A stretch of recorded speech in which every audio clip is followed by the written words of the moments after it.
It's been quite a while since we last spoke, my friends. We've skipped a week of our holiest of days, our beautiful Just Gaming Podcast Sundays. Much has happened since that time. I have woken up, Tenno. I've completed the second dream. I've put more than 150 hours into Warframe. And it seems like while I've spent my time away, huddled in this hole, many things in the gaming industry just caught fire around us. Xbox seems to have fumbled the bag. Sony fumbled the bag. They're all fumbling. And that's what we're going to talk about today. We're going to talk about their mistakes and missteps, and we're also going to talk about my journey through Warframe, as well as a great deal of many other things. So sit, my friends, enjoy your Sunday. Happy Mother's Day to the sweetest and most beautiful, fantastic women in the world. Grab your cup of liberty, or maybe it's just coffee, and sit back and enjoy yourself. The Just Gaming Podcast begins!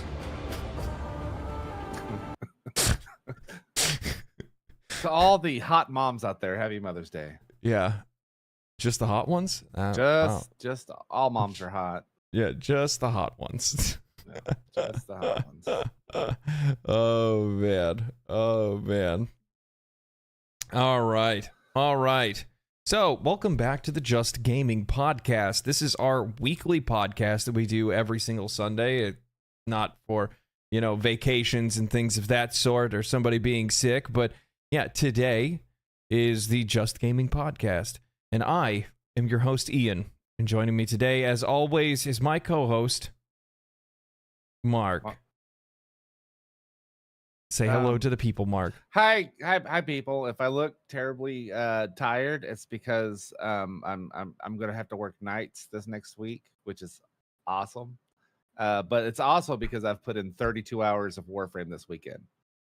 Well, I mean, I did a full week of work in just a weekend. Hey, so.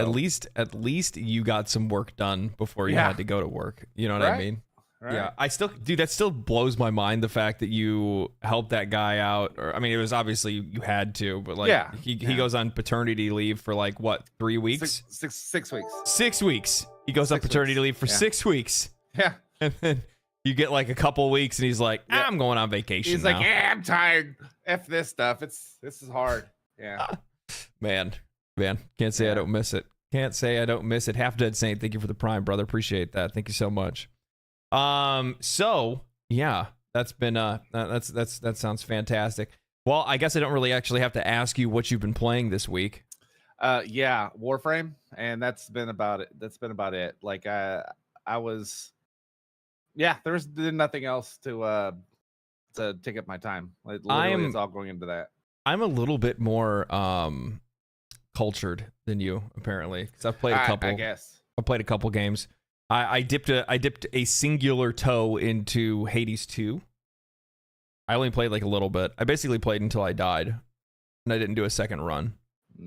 Yeah. I really like it. I really like the changes.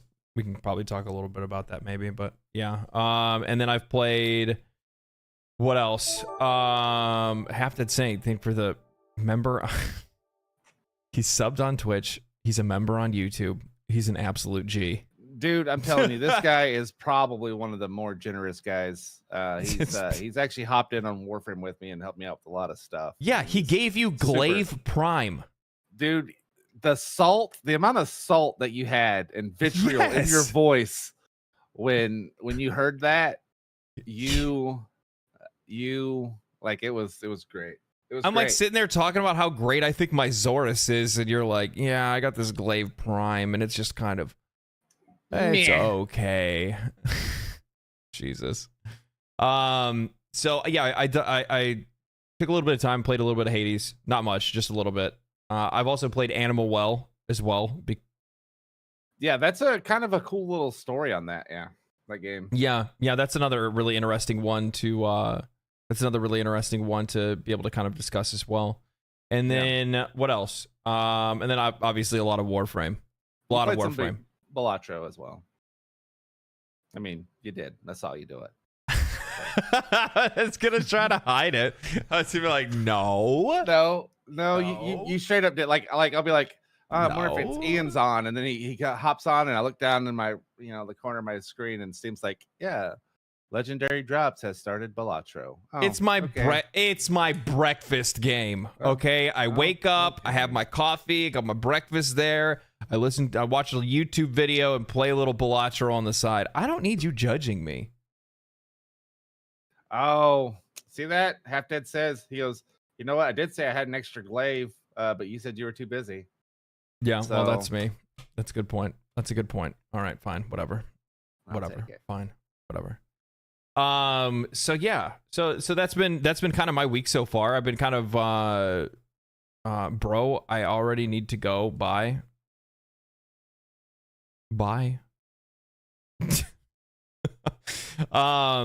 So yeah, that's been kind of my week so far. Just been kind of playing a little bit of this, a little bit of that, a lot of Warframe more than anything else. Just because there's like a lot of like really grindy stuff that I try to do off stream to try to keep the like stream content itself a bit more exciting. Though I think, to be fair, like I think a lot of people really enjoy just like watching me play and like listen to me talk about the game and figure the game out, because you do. I think that's probably one of the more like attractive things about being able to watch somebody that's new stream. You get to watch them like figure things out in real time rather than, see how other people come to a solution for a problem more than anything else. I think that's pretty, honestly, I think it's interesting even for me to watch for other people as well. But I mean, you're 100% right. Nobody I mean, not everybody likes to watch somebody just grind for resources. You know what I mean? Yeah, no. Like, there are people who do. Yeah, I mean, there's also the added benefit that like I let chat like join in the matches and stuff like that too. So there's like that added benefit to it as well, and I think people really enjoy that too, which is really nice. But yeah. So I mean, we can talk about. Man, there's just so much stuff to talk about this week, dude.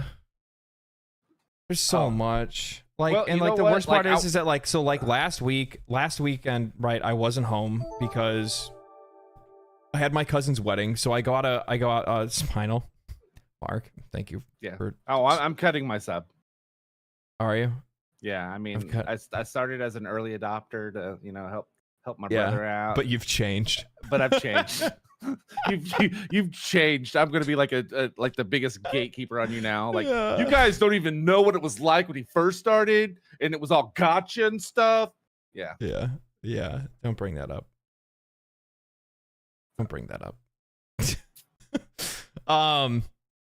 So like I went out a week last week, or I went out of town last week, and I was gone for the weekend. And of course, like the weekend that I leave just so happens to be like Helldivers 2's biggest drama, biggest content weekend, biggest everything weekend that I've ever seen the game have since the game was released. What's crazy about the whole thing is that part of it with the PSN part of it has kind of overshadowed a lot of the players' displeasure with the new war bond. You know what I mean? Like I don't even know. I didn't even know players don't like the new war bond. Yeah, apparently a lot of the guns are just kind of meh. Yeah.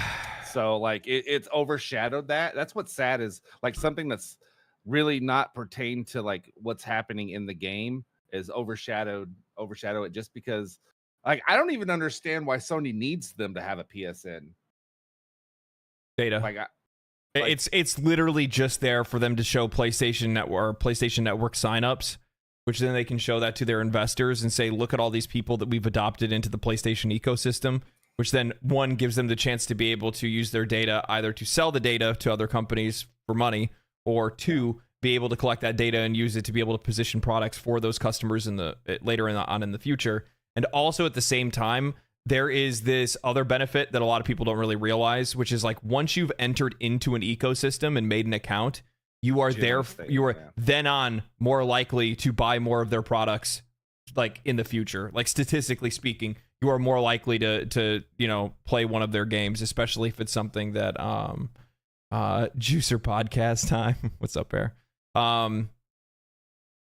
So there's that. Like, you know, and the funny thing is that you can actually see that happen in real time, because you can see a lot of players that were out there that are like, oh, it doesn't bother me. I already have a PlayStation account. You know what I mean? So it's like people that are already in that ecosystem, which then allows PlayStation to show like, oh, look, our other PlayStation Network adopters are playing this game as well. And even on PC, it goes to show our reach and things like that. So there's a lot of data and a lot of different things that they can pull off of it that they want to use to be able to try to like drive like investor interest more than anything else. And that's something that shows, dude. Like with this Helldivers situation, this is 100% Sony feeling the burn of 2024 this year. Yeah, okay, but it doesn't make sense. Okay. Oh no, it does. So I'm gonna bring this up on screen. You're not gonna be able to see it unless you're watching the stream. I'm watching both streams right now. But if I bring up podcast article, sorry, let me pull this over here. So I bring this up over here, and this is kind of hard to see because I got it like cropped up over that way. So Sony stock right now is 75 cents a share. 75 cents. $75, sorry. $75 That's a like share. 75 cents. Hold on a second. Like, I need to go buy some fucking stock. At the start of this year, on January 12th, their stock price was at $99. So they'd almost broke over $100 on their stock price. Ever since then, they have fallen pretty rapidly. By what is this? By the end of February, they were down to $85. And then if you go all the way to May, like their stock price has quite literally just jumped into the gutter ever since all of this Helldivers 2 situation started. Because this is May 6th, it shows. So yeah, basically ever since all the Helldivers 2 stuff started, their stock went from $84 down to $75. So I don't even want, like, chances are, if you're looking at like a $10 stock drop, there's a really good chance that that's probably at least, I don't know, $10 to $15 billion wiped off the books, probably. Well, because their first $10 drop was a lot. Yeah, they took that $10 billion hit. Yeah, off that first one. Yeah, that's crazy. Well, yeah. Okay, so what I'm saying is, I understand what you're saying, where it makes sense. But like they you know.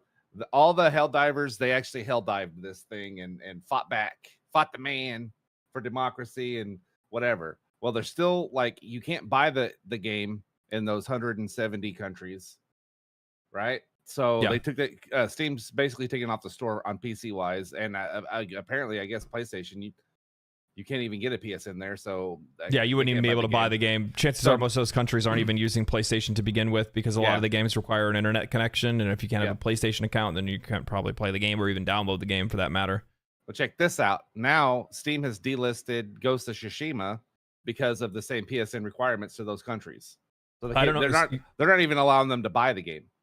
Yeah, so like this is the thing that's like really confusing for me, because initially I was going to try to make the excuse for Sony that I'm like, well, you know, this is their first year trying to really like, you know, go in on PC, right? Mm-hmm. And then I'm like sitting there and I'm like, these motherfuckers have released games on PC before. Yeah.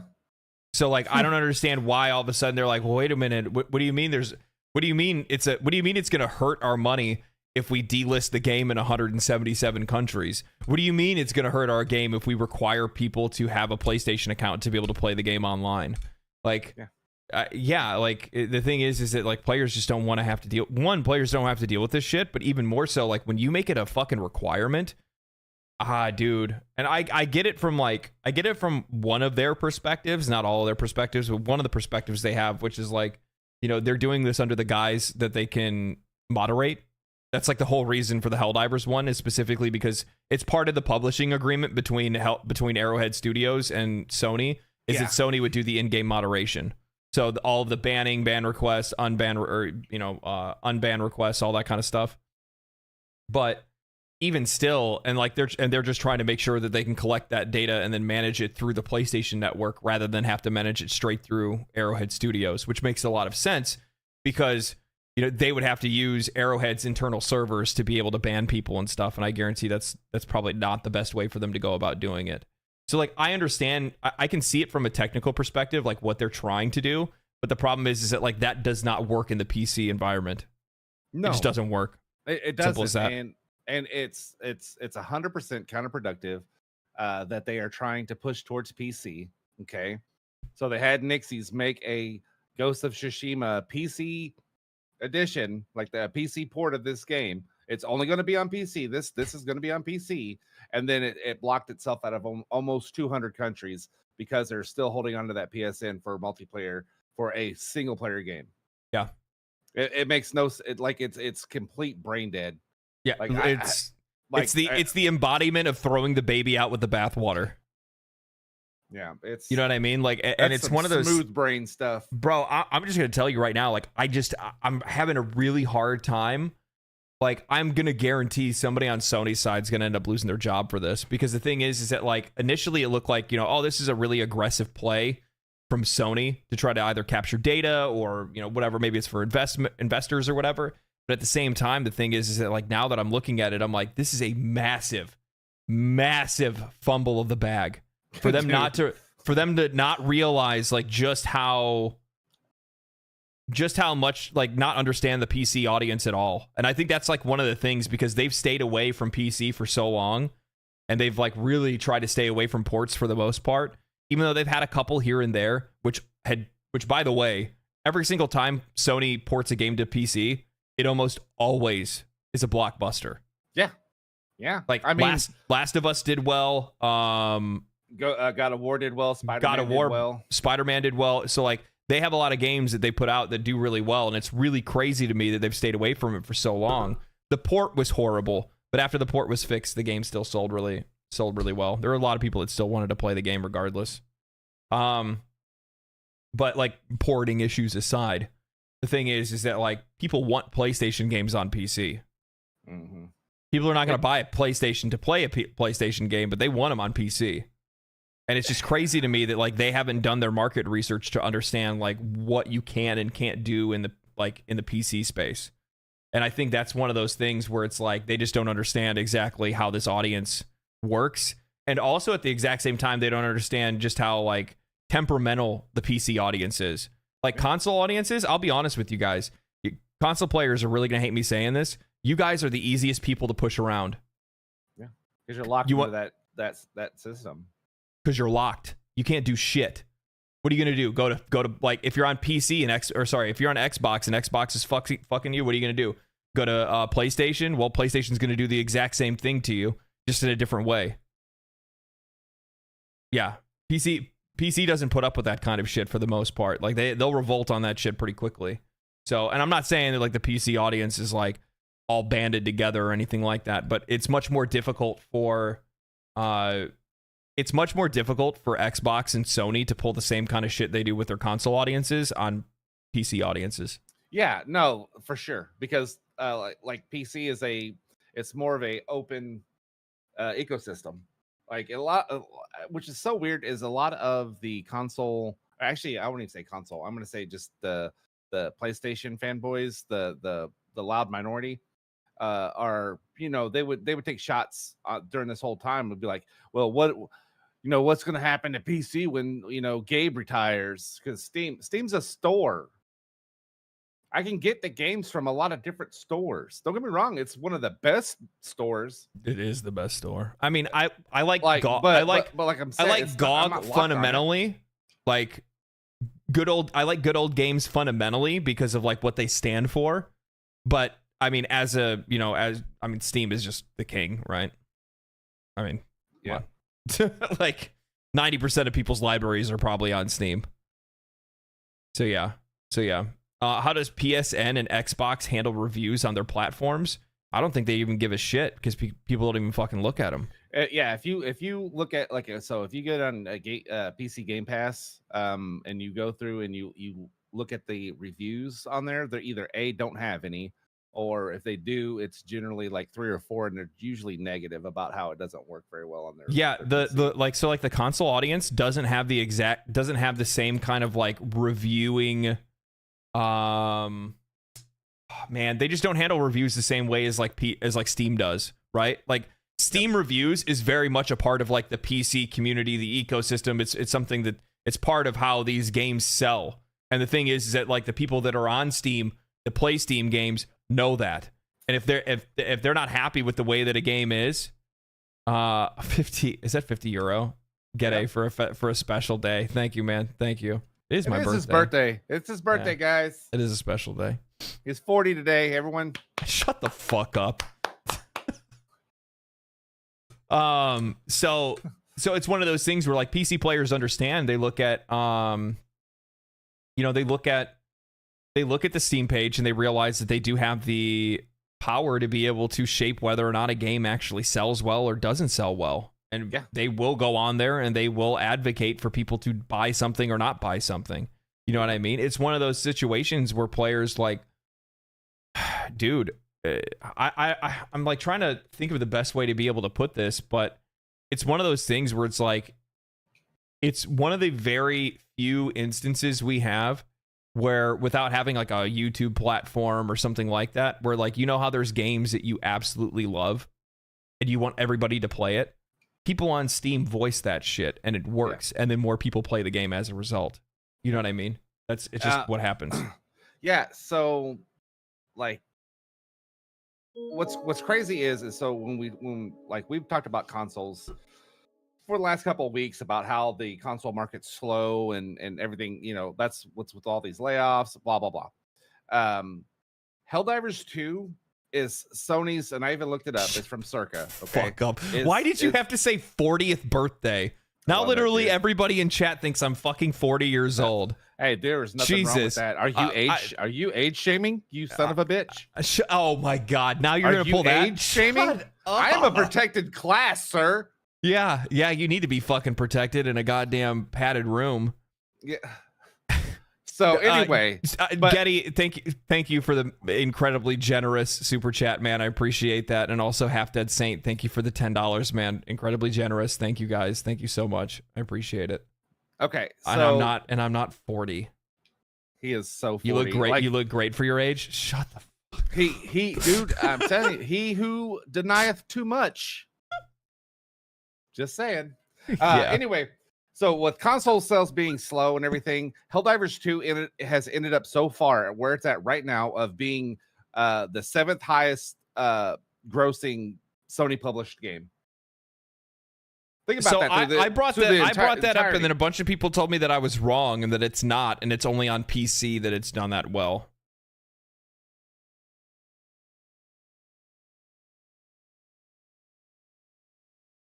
So are you saying that Twitter's wrong? Yeah. That's not what they're saying. Sorry. Oh my god. Anywho, but no, like it just doesn't make sense for them to add in all these unweird stipulations where they're not going to end up selling their PC games when they're trying to move into the PC deal because the console is going so slow for them. This gen. It just doesn't make any sense. It's brain dead. Yeah, so it's like one of those things where I think that's the part that really I just can't wrap my mind around. Somebody's gonna end up having to lose their job as a result of this because it's like talk about steering yourself right into the iceberg. You know what I mean? Like what? Honestly, like that's the thing with Helldivers. It was running so well, like it was going like so smoothly. Everyone's like hyped about it. It's doing so good. And then Sony's like, "Hey, hold my beer."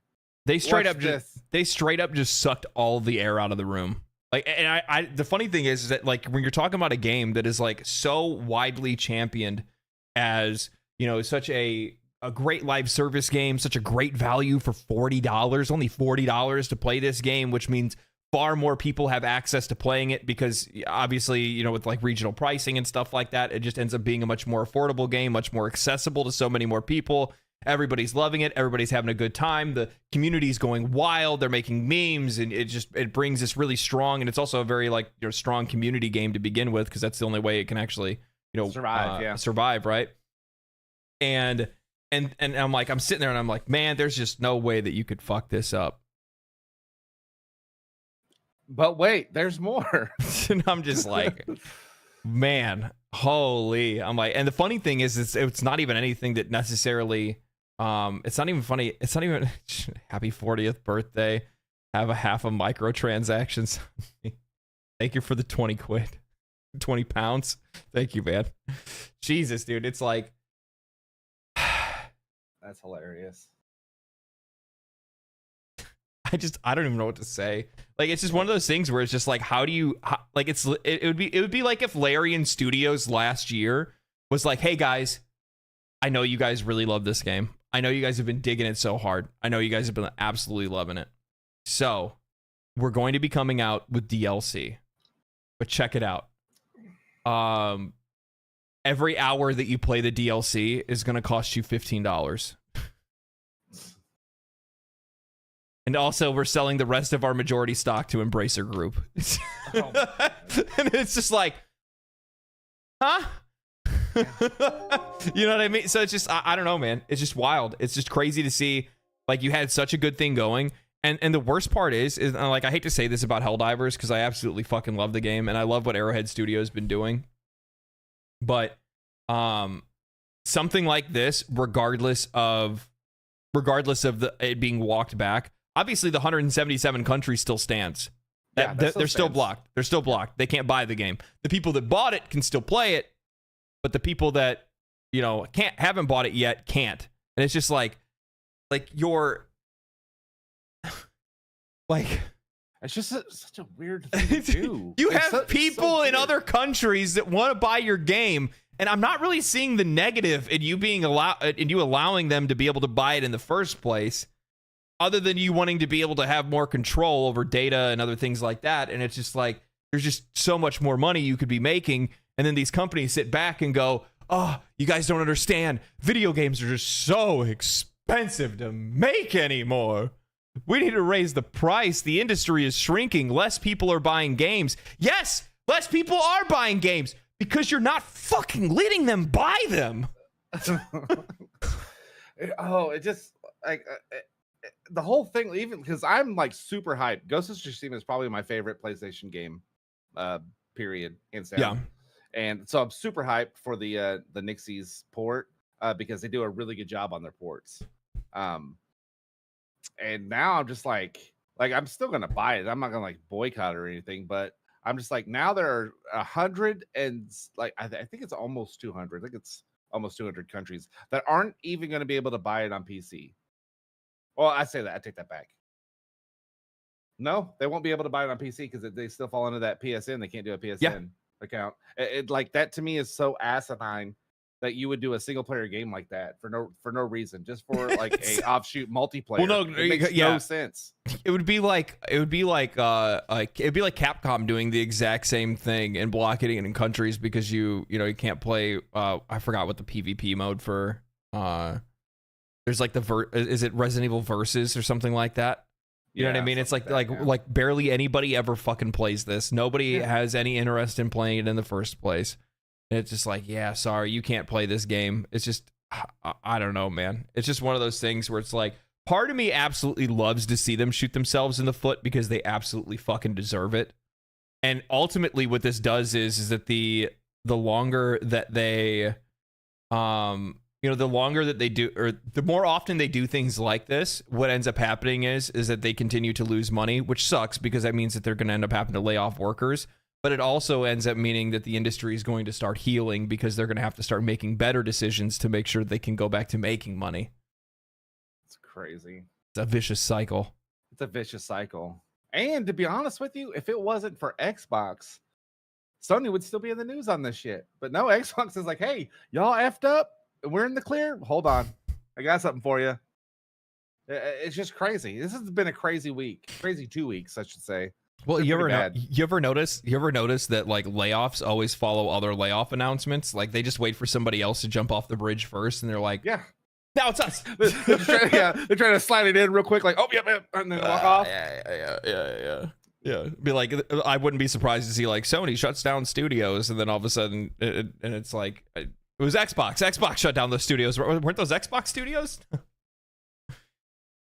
Did you pin a comment? I did. I like the guy's comment.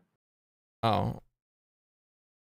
What was it? I mean, let's be fair. I think we're at the time where it honestly feels like it's time for big corporations have gotten too big for themselves to float properly. That's actually true. Yeah. That's true. So I brought this up and I got some pushback over this, and which is just crazy, honestly. I can't believe that people would ever disagree with anything I ever say. Hey, Ian, how expensive? How expensive is too expensive for a game? How expensive is too expensive for a game? Yep, because apparently, because right now 70 is not. I wouldn't pay. I mean, here's the thing. Like, I wouldn't pay $100 for a game. What if it came with what if it came with a whole bunch of digital stuff on it? No. What if it came with the statue? I mean, like, if it's like physical stuff, which we've gotten so far away from, then yeah, like I maybe could make the excuse for that. If it comes to something really cool, that like a physical something that I really want, then yeah, I'd probably go for that for sure. Okay. You know what I mean? Like, it depends if it was a game that I wanted and it's like a figurine or a statue that I thought was really cool. Like, a really good example of this is that, like, I can't believe I'm gonna fucking say this. I remember when I bought the $90 edition of Gears of War 2 or 3, and I got that statue of Marcus Phoenix along with it. Yeah. And that was under $100, by the way. Yeah, and it's a nice ass statue too. It's a nice statue. I think I showed it on stream the other day. I got it right. What about paying $100 for a copy of a game and you get to play it 4 days early? That's a really good deal. I'm trying to gauge it out, because all the people who argued with your last short that got put out. Yeah, I mean, like look at this. You know what I mean? Like, that's pretty sick. I'm actually kind of jealous. It's a super nice statue of Marcus Phoenix. It's good quality. It's very durable. I've traveled with it for years. It's come with me from place to place to place. It's got a lot of cat hair on it. I'm gonna have to fix that. But yeah, outside of that, like, it's a high quality piece of work. And yeah, like that's fucking great. That's fucking great. But the thing is that, like, today, now they've gotten so far away from actually giving the player anything. And everything that you could see that's included in much of the bonus editions of games today, all of that stuff is things that they've just locked behind the paywall and took away from the game that could have been there regardless, rather than actually giving players something extra for the money that they spend. Yeah. You know what I mean? And like that, most of those early, like the early, what is it, the cosmetic and stuff that, you know, you pre-order a game, they give you all the digital bonuses and stuff. Most of that stuff is only good for like the first 2, 3 levels, 4 levels. Oh yeah, there's that too. Yeah. I mean, it's ridiculous. And the other thing is too, man, is that like that's the way that you continue to make money. Like, people like buying merch and stuff like that, and I feel like a lot of these companies have gotten away from the idea of just like make a really good game and then sell stuff outside of the game that promotes the game, and people will probably buy it. You know what I mean? Yeah. Like, they like Larian Studios makes Baldur's Gate 3, no microtransactions, $60 game. They don't put it on, you know, any of the streaming services or anything like that. They just say, here you go, this is the game, you want to go buy it, go ahead and buy it. And then they put out Baldur's Gate 3 t-shirts that literally just say Baldur's Gate 3 on the front of it with the game's logo, nothing else, right? Oh, yeah. They sold out in the first 24 hours, and it stayed sold out for fucking months. Because every time they put it up, people just bought it. Because when people like a game, they want to support it, and it's a really good way to make a bunch of extra money. You know what I mean? It's a really good way because people want that kind of stuff. Like, I'm pretty sure Digital Extremes right now knows who I am for how much I've already spent. So, like, yeah. So, but yeah, you know, here's the thing, and I noticed that Madman commented again, and basically his sentiment is, like, how much people make. $70 is already a steep price, and then when you get to the $70 price, you have to start considering what the content is. How much content are you getting for that price? Like, there is a price to value level, right? Yeah. And so having, you know, a lot of these games coming out broken and unfinished and content removed to sell to you later, and they're still selling to you for $70. It's a hard pill to take.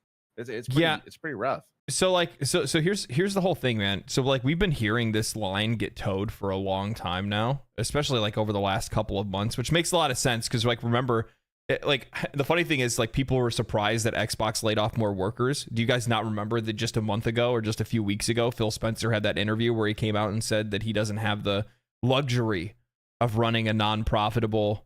He doesn't have the luxury of running a. Oh, sorry. He does not have the luxury of not having to run a profitable, growing business. And it's like, well, why was he talking about it back then? Well, it's because they were looking to be able to cut more stuff. And why are these companies suffering so much right now? Personally, I think it's two things. I think on one side of it, I think that people are less interested in their games because they've just continued to recycle the same IPs over and over and over again and haven't done anything interesting. And then I think the other thing, and sorry, it's actually a 3-part issue. So they've been recycling the same IPs over and over again, expecting a better result every single time. Keep that in mind. The better result thing is always been in there. Spider-Man 2 was supposed to sell more copies than Spider-Man 1. Yep. Okay. Unless console base. Yes. Yep. 2, the other thing is that they're not making their products available to enough customers. I think that's shown very easily with Sony and the PSN requirement. It shows that 177 countries that you can't even play PlayStation games in to begin with. Then on top of that, add on to the fact that these games are $70 without regional pricing. And now all of a sudden you have games that are in, like I posted like a short today and I got a lot of pushback from a lot of people. They're like, oh, well, gaming's really inexpensive. It's one of the cheapest hobbies that is out there. And, game prices haven't changed in, a really long time. And I don't think people really understand exactly, like, okay, who gives a shit? $70 is still $70. And maybe $70 doesn't mean a lot to you, but it means a lot to a lot of other people, especially when there's no regional pricing. And $70 to you is technically $150, $250, or $1,000 to some of the people living in some of these other countries. And it's just like, and I'm like sitting there and I'm like, why are you defending a $70 price tag? And I think a lot of it comes down to the fact that a lot of people don't want to admit that $70 is a lot and don't want to buy in on the conversation that games are too expensive, because if they buy in on it, then that makes it sound like they're broke. And it's not about being broke. It's just the fact that the higher these prices go, the more cautious people are about the purchases they make. And when these games come out, they're not fucking finished. The vast majority of content is locked behind other versions of a game. An ultimate edition, a mega edition, a giga edition, or whatever. And yeah, I'm just gonna be real. People can't fucking afford it. They can't afford it. You know what I mean? You made the point while we were playing some Warframe this morning. People use inflation as their arguing point for it. Like, I get it. Inflation's happened. These studios, they have to start charging more for this. Yeah, but none of their consumer salaries went up due to inflation. Yeah, that's the other thing too. Like salaries have not met inflation. Like it's not like it's this is the market standard. No, like it's not. You've just moved your price point out of some people's grasp. Yeah, 100%. Why do you think? Holy shit! Why do you guys think?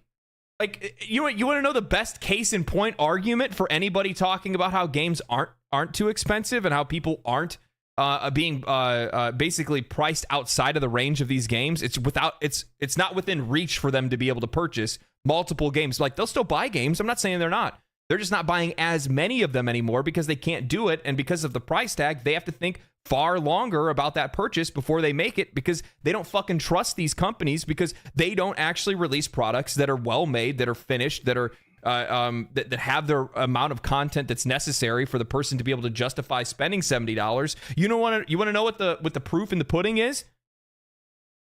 The most popular games that are played today are fucking free to play. What does that tell you? The most popular games played today are free to play. The most popular game, number one game, is free to play. It is. And that model honestly gives the consumer the chance to spend money as they want to. 5 here, 10 there, instead of a one-time large investment and then microtransactions on top of it. So yeah, it's a much better value proposition for the consumer. Yeah, and at the end of the day, at the end of the day, with some of the free to play games, it's not always the same with all of them, but with some of the free to play games, like just using like Fortnite as an example, you never have to spend a fucking dime on Fortnite. No, never. Ever. You don't have to buy anything ever. There's tons of free stuff that you get. There's and the core gameplay, the whole gameplay, all of the gameplay experiences don't cost any money. You just play the game. That's it. That's all it is. Yeah. Well, I mean, and here's the thing. There's different Goku run by, and you're like, man. Well, I see somebody. You know, well, I hate Genshin's free to play. That's a different kind of game, a different kind of model. That's a whole different kind of fucking thing. But the fact of the matter is that most of these games, most of the biggest games that are out there, the most played games today are all free to play, and that's because it's the most accessible game you could ever make. It's the most fairly priced game you could ever make, and yeah, that's just how it is.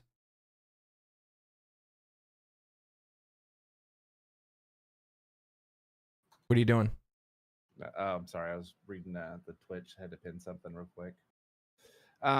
Yeah, no, it makes 100%. So I'm just reading a lot of the chat, and the chat's basically they're kind of in the same accordance with what we're saying. Like, I'm not saying $70 is too much. I'm not saying that. Like, if the game is worth $70, I mean, we've gone over this proposition back and forth. Like, you know, an indie title should be in the 30 range, whatever, and then you go, you know, move up to these different, you know, levels of games, and it all boils down to the value proposition. It's so weird that AAA gaming in general, regardless if it is a good game, bad game, if it's broken, if it's flawless, it's all the same price. It's all the same price. Yeah, it's all the same price. Put it into fucking perspective. That Gollum released at $70. Yeah, game of the year. Redfall released at $70. Also, game of the year. You know what I mean? Like some of the worst games of last year were higher priced. Yeah. Were higher priced than fucking Baldur's Gate 3. Yeah. So like that's the problem here, is that like there's no fair pricing out there. And when you're like, you know, like they're causing their own games to fail. They're not making them available enough to as many people as possible. And by the way, this isn't a call to say like all games should be free to play. Fuck no, that's not what the point is. The point of the conversation is, the point of like that I'm saying that these games are priced out of the reach of customers, is that when all you ever do is release games at $70, you have already cut yourself off from a significant amount of customers that are out there that otherwise would have been able to purchase your game. Yeah. So you have to keep that in mind when you're projecting your sales. And these companies are not doing that. And what they're doing is that they're investing far more into these $70 games than they should. And they're not making any other games to diversify their portfolio and make sure that they're making games that can reach other audiences. And that's causing a massive loss and causing some of these companies to start hemorrhaging money. That's exactly what I like, especially when you go and you look at all the shit that's going on with Xbox. Of course, by the way, Xbox is not done closing studios. They're not even fucking close. No. I would guarantee that over the next 5 years, we're probably going to see just about every small studio that Xbox owns is closed. The only ones that'll be closed or absorbed, yeah. Closed or absorbed. The only thing that's going to be left is their biggest studios. That's it. Because they've already shown, like, I mean, when it comes to Xbox, like, I don't even know how they even measure success in the first place. Oh, okay. So I'm going to answer Ren before I answer you. In the chat, he asked if Hellblade was a 10 to 15 hour game for 70. No, it's a 6 to 8 hour game for 45 or 40. Now, the crazy thing about Xbox, the way they do things, they never come out and say this game sold this many, this game sold this much, or whatever. All they ever say is we've had this much engagement with this game. There are, there's 400,000 people playing Starfield or have played Starfield. That's how they do their stuff. They never say how many, like Sony will come out and just straight out say how many like copies they sold, right? Microsoft never does that. So they keep their cards real close to the chest on that. And so it leaves this window of gray area that you're able to go, well, is Game Pass actually working for them? I don't know. I honestly, I don't know. I don't know if they are making money off Game Pass. Have no clue. But yeah, but it would seem so, like we talked about this. It's like so weird that you would sell a service right? You would buy studios to put content into that service and then close down those studios that are making content for your service, but you still want me to pay for. Yeah. It's just counterproductive to their whole plan. So the thing is that, like, you know, looking obviously, like the big question mark one was Hi-Fi Rush and Tango Gameworks, right? And you know, you look at a game like that, and you know, they had Sarah Bond go up on stage and, you know, give this presentation or whatever and talk about everything that's going on, and you know, how they measure success and things like that. And you know, one of the things that I just really didn't understand about that entire interview that they had was that, like, in the interview, she specifically had brought up how, like, each studio, like, there's no singular measure of success. Every game and every studio they have has their own level of success to be measured. And, you know, depending on the game that they have is going to depend on, you know, what Xbox considers a success for that game. And apparently Xbox considered Hi-Fi Rush to not be a success under their metrics. And it's like, and the thing is, you look at a game like that, and it's like, I'm just wondering how flawed their internal metrics are. Because the thing is that there's a lot of really weird things that happen when you put something on a subscription service day one. One, the vast majority of people that have Xbox Live have Game Pass, right? Like, I think they're one and the same now, aren't they? Yeah. Yeah. Day and date goes for their studios goes into Game Pass. Right. So the vast majority of people are already on Game Pass to begin with. So with that kind of almost functions similar in the same way as the YouTube algorithm does. You are going to be serving that game to an audience that's not interested in it. Yeah. So of course the metrics are not going to be favorable to that game if the vast majority of the people that are on your platform are not interested in that product. And that's a product that you greenlit, that you wanted that studio to make, and they made it. Now, also keep in mind that in a lot of cases, you're going to have people that probably aren't going to play that game day one either. You're going to have people that are probably playing something else that maybe came out around the same time. And because it's on the subscription service, and because it's a first-party game, an Xbox title, well, as a result, you're going to have people that are going to throw it on the back burner, you know, throw it on their favorites list and come back to it later. So it's probably not going to see the initial, you know, hype and rise that a normal game does when a game is just released into the market as is. Yeah. And, you know, let's to be fair and honest, like, Xbox isn't just putting out banger after banger after banger either. No, their fucking games suck. So I mean, so it's not like they're putting out, you know, God of War every 3 months.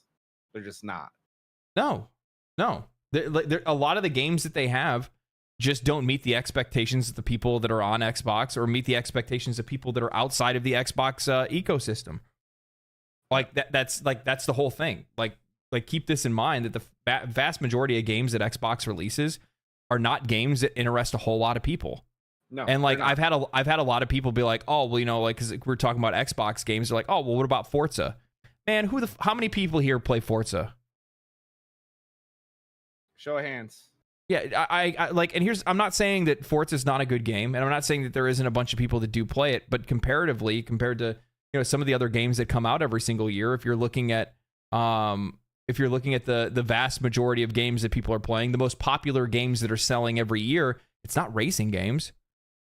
No, it's not.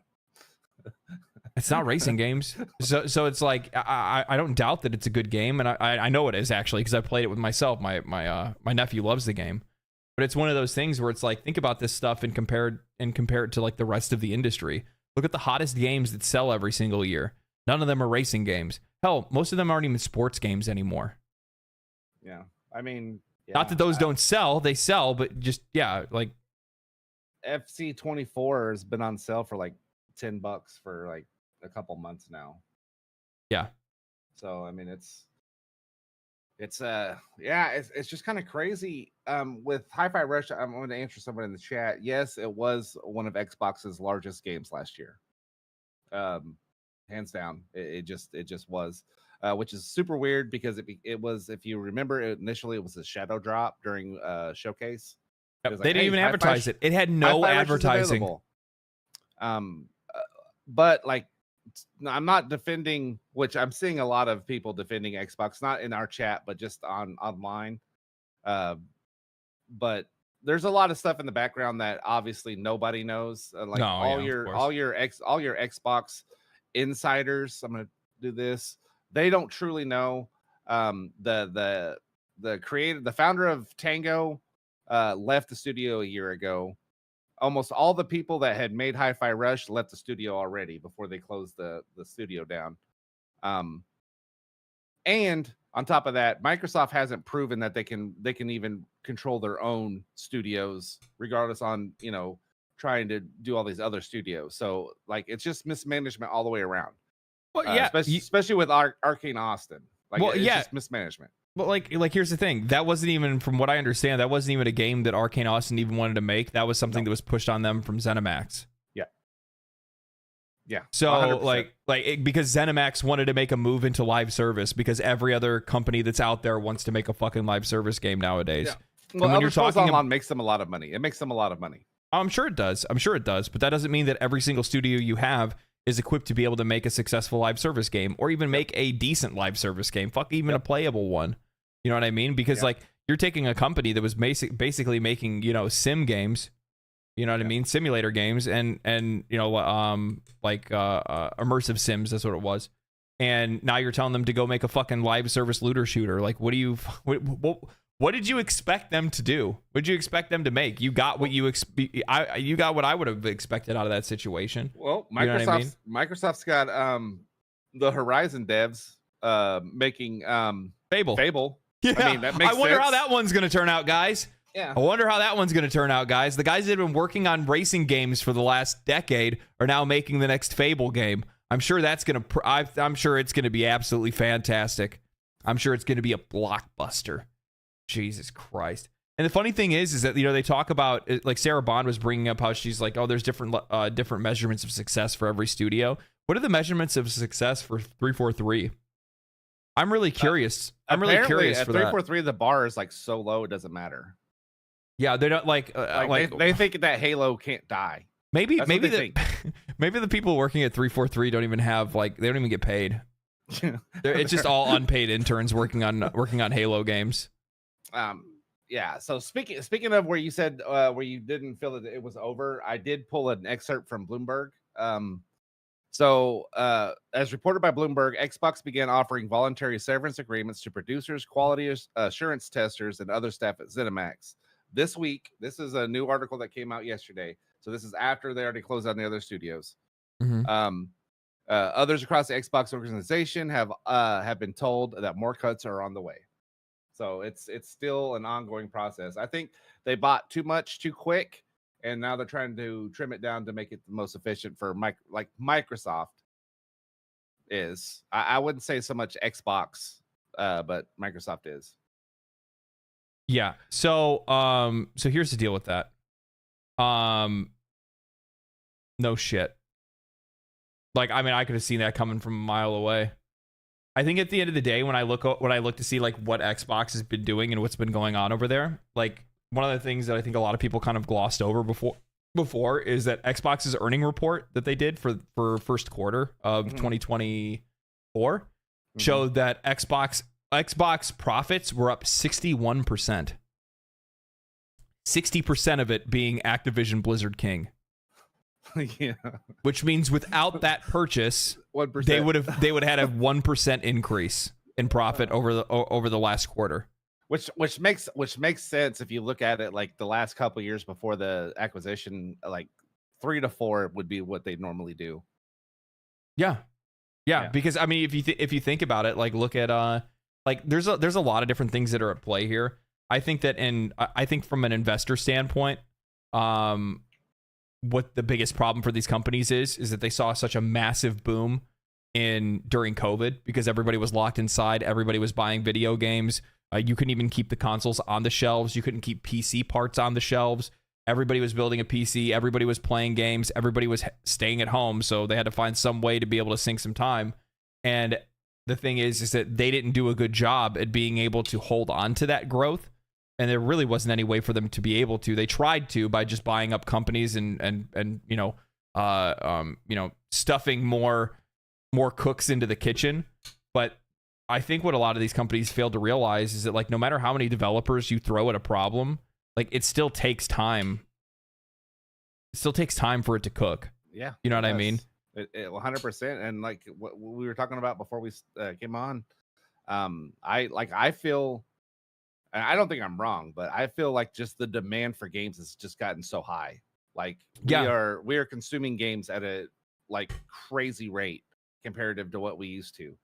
Yeah. And so like the companies, publishers and developers, they're trying to match that demand. And like I hate to say that's probably why we get a lot of unfinished games. But that's, their business model of, they take money to make the game and they have a deadline to meet. Yeah. But they're also trying to push out mass volume instead of like it's quantity over quality. Well, the thing is that in a lot of cases, especially like, because here's the thing, like, even though we can throw the boot at these larger studios and publishers, it's still the same case even for independent studios, because they usually will run it to the red line and then they put it out and it's just like minimum viable product. Like, let's get it to a playable state and get it out there, and then we'll patch it afterwards because they just run out of money leading up to it. Yeah. And I think a lot of that has to do, and this goes for both Xbox and Sony, and honestly goes for just about any video game company that's out there, is that I think they're all just like really fucking bad at handling money. I think that's really what a lot of this comes down to. I think they're not investing their money the way that they should. I think they're over-investing in marketing. I think they're over-investing in a lot of different areas that aren't bringing them any extra profit, and aren't increasing the quality or the playability of some of these games that are coming out. And as such, what's ended up happening is that, these games just aren't meeting the return on investment. Again, that's something that's then compounded by the fact of they're not making the games accessible for more people. They're not making it accessible in certain countries. They're pricing it outside of the range of too many customers. All of these different things start compounding onto onto these different pieces. And then that's, this is one of the reasons why these companies are hemorrhaging money right now. I think that's one of the things that a lot of people don't really realize is that like Xbox and Sony are losing money. They're losing money. Both of them are. Yeah. And the only one that's not is Nintendo. Yeah. Well, Nintendo like just seems they just walk at their own tune, dude. They just walk at the beat of their own drum, just getting it. It's I don't know. Do you think, I guess the question I want to ask you is like, do you think that the games consolidation or the studio consolidation that we've been seeing in the last 2 years, and a lot of it is, pandemic. It was pandemic scare, right? Because like you said, everyone's sitting at home. We had nothing to do. We wanted stuff to play. People were buying and buying and buying. And so they started to throw all stuff in there. So now that they've bought all these studios, are like, what do you think the overall outcome that's going to be after this shakes out? Because I imagine a lot more studios are going to be closed regardless, all over like Embracer, Tencent. I think all of them are going to be closing studios. It's just too big. I'm just going to tell you, like, the vast majority of these people that have been out, the vast majority of these publishers that are out there that have been buying up a lot of these companies are going to go the same way that like Tencent and Embracer have gone, which is just constantly just start cutting off weight. They're going to look at IPs they're going to look at different IPs and realize that those different games aren't worth it and aren't going to be able to bring in the dollars that they need, because instead of, like, here's the thing, like, games that sell like 1 to like 5 million copies are still successful. That's not the amount of success that they need to be able to continue to get investor money and be able to get the return on investment that they make for these companies. Because if you think about it from this perspective, when they go to buy one of these studios, they're not buying that studio like the year before they release a game. They're buying that studio like 4 to 5 years before they release a game, which means they're already in debt for buying that studio in the first place, right? They've already spent that money, so they're already minus. They're already in the red because they spent that money. Now they're going to be even more red waiting for that game to come out in the first place. Once that game comes out, likely it's not going to make up the money that's necessary to justify the purchase in the first place. So they get rid of the employees, they hold on to the intellectual property, and they can sell that because that'll increase in value over time. Yeah. And that's exactly what's going to go on. You're going to see Xbox selling IPs in the future, and you're going to see them just continue to lay off studios until the only ones that they have left are going to be Bethesda, ZeniMax, the Xbox, the Xbox internal studios, and Activision Blizzard King. Yeah. That's all. Like literally, that is the future for Xbox. That's what they'll do. Some of those studios that they shut down, by the way, might be absorbed into other business units, but eventually it's literally going to be Bethesda and ZeniMax, Activision Blizzard King, and then Xbox internal studios. That's it. Yeah. And by the way, I 100,000% believe Obsidian is also on that list of one of those studios that will either be absorbed into Bethesda, ZeniMax, I hope they let them go, or they're just going to cut them loose. I hope they just cut them loose. Because the thing is that if Hi-Fi Rush's success wasn't enough for them, then for a goddamn fact, I'm telling you right, Pentiment was definitely not enough. Grounded was definitely not enough, and for sure, Avowed will not be enough. And no, you'll never see another Pillars of Eternity. I love Obsidian, dude. I do. We've talked about it multiple times. Could you imagine the nightmare fuel going on in that studio right now, realizing that the chances are they're going to end up having to work for fucking Bethesda? Oh, the amount of Pepto-Bismol being drunk by those devs right now is insane. Like insane. Like you're sitting there, you watch, their best highest rating game studio got shut down, and I'm working on Avowed right now. Yeah. Well, and here's the other thing too, is that keep in mind, like when people first saw like the initial trailer for Avowed, this was like I'm going to be real. I'm going to be 100% honest with you guys. When I saw first saw the, let me see, Avowed teaser. When I first saw the initial teaser trailer for Avowed, I immediately assumed that this was basically going to be Elder Scrolls Cyberpunk, like that next level fucking game where it's just like they took an idea and they just took it to the absolute extreme, where it's just going to be this wild, like I'm casting, like just like you could see it with like the spell casting and like some of the artwork and the graphics and stuff like that they used at the very beginning. I wholeheartedly assumed that this was going to be a quadruple A game, not a, like this is going to be like something so far beyond Skyrim, right? Because like, I mean, like I'm with everybody else. I have high expectations for Obsidian. They've been known to make great games. People have always liked their games.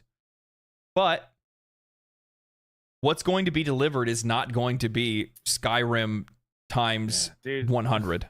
You're gonna make I'm at a single tear come down watching this trailer.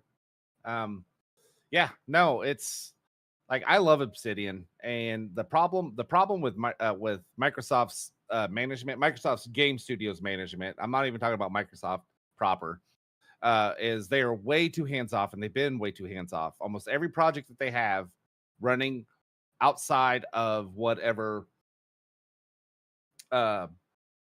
Obsidian and the Coalition are working on have been like terrible. Like those studios aren't like self-sustaining themselves. So they started the initiative. Remember, that was going to be their quadruple A studio. They hired the people who made God of War 2016, all this stuff to work on Perfect Dark, and all of those people have left. They've had to bring in another developer into that studio, a development team from Crystal Dynamics, to help finish that game. It's like in developmental hell. Like they just don't know how to run studios. And so, like, I have a feeling a lot of these, like I feel a lot of their studios, those in-house studios, are just they're gonna crash. They're gonna be gone. Yeah, I'm right there with you. It's one of those things where it's like, ever since Xbox went on their whole spree of buying up studios and trying to put all this effort into like the future of Game Pass, we have yet to see anything that I would consider an indicator of a positive future for them. Yeah, you know what I mean? With Avowed, I think I'm gonna like the game because I like Pillars of Eternity. Here's the thing: I'm gonna probably fucking love Avowed. I'm probably gonna fucking love it. But I guarantee I will. It's not gonna be a critical success, and it's just because it's on a small ecosystem. And I don't care what anybody says. If you want to say Xbox is a large ecosystem, it's not. No. Like I think like review wise, it's going to be a success. I think the people that play it are going to review it, and it's probably going to be like a 9 or something like that. I could easily see that, an 8 or a 9, right? Yeah. But so far as like the amount of people that end up playing it, no, there's not going to be a whole lot. I don't think so. I don't think you're like maybe you draw from the PC community. I mean, there's people that are going to want to support Obsidian regardless. You know what I mean? Yeah. But I still don't think it's going to result in the metrics that they need to be able to justify keeping Obsidian how it is and where it is. That's a shame, dude. That's a travesty. Because like the thing is, it's and the only reason why I'm saying this is because I'm just looking at the language that Matt Booty's using, and that Sarah Bond is using, and that Phil Spencer is used, which is like they need a mega game. Well, not according to Matt Booty. They need it. They need to release a game like, well, here's the thing, like Diablo 4, basically, like that can sell 10 million copies or however many. Like I can't remember how many million copies they sold like within the first like week or something like that. Yeah. They need to. They need a Spider-Man 2. They need a Baldur's Gate 3. They need something that is just such a massive hit, a massive success that it's something that you can't ignore. Yeah. And I'm going to be honest with you guys. I don't think they even have a lot of IPs that could even pull that off in the first place. No. What's crazy? Elder Scrolls 6, maybe Fallout, maybe, but those games are so far away that it's, those games are so far away. Yeah. What's crazy with the Sarah Bond interview is what the things that she was saying. Like a lot of people are saying that it's that she was giving non-answers, which I don't believe. I believe she was giving the best answer that she could give, being a corporate mouthpiece. If that makes sense. Oh yeah, no. I think her answer was about as close to like, here's the thing, like you would have to like try to translate what she's actually saying. Yeah, you have to read between the lines. Yeah, you have to read between the lines to hear what she's actually saying. And the thing is that by their metrics, like but the problem is like the expectations that they're putting. Like, here's the thing, regardless of the answer that she gave, while it makes sense in the context of Xbox and what they're looking for, they're also putting too lofty of goals on top of some of these games. You know what I mean? That's like one of the things that I brought up. I talked about it on like one of the last streams that I had, where it's like, keep in mind that like a lot of these companies are projecting sales of like absurd numbers that don't even make sense in the context of their own ecosystems. Looking at a game like what do you think the projection on Spider-Man 2 was? Especially it's exactly. And it's like, and how many PlayStation owners are there? 50 something million. Yeah, exactly. So like you got to think about it from that perspective, that you have that many people that are out there. Like you don't have an audience that's large enough to be able to want to buy that. And not every game is made for every person. Nope. The problem is they're looking at their subscriber base and they're saying, "Oh, well, we have, I don't know, like how many people are even on Game Pass?"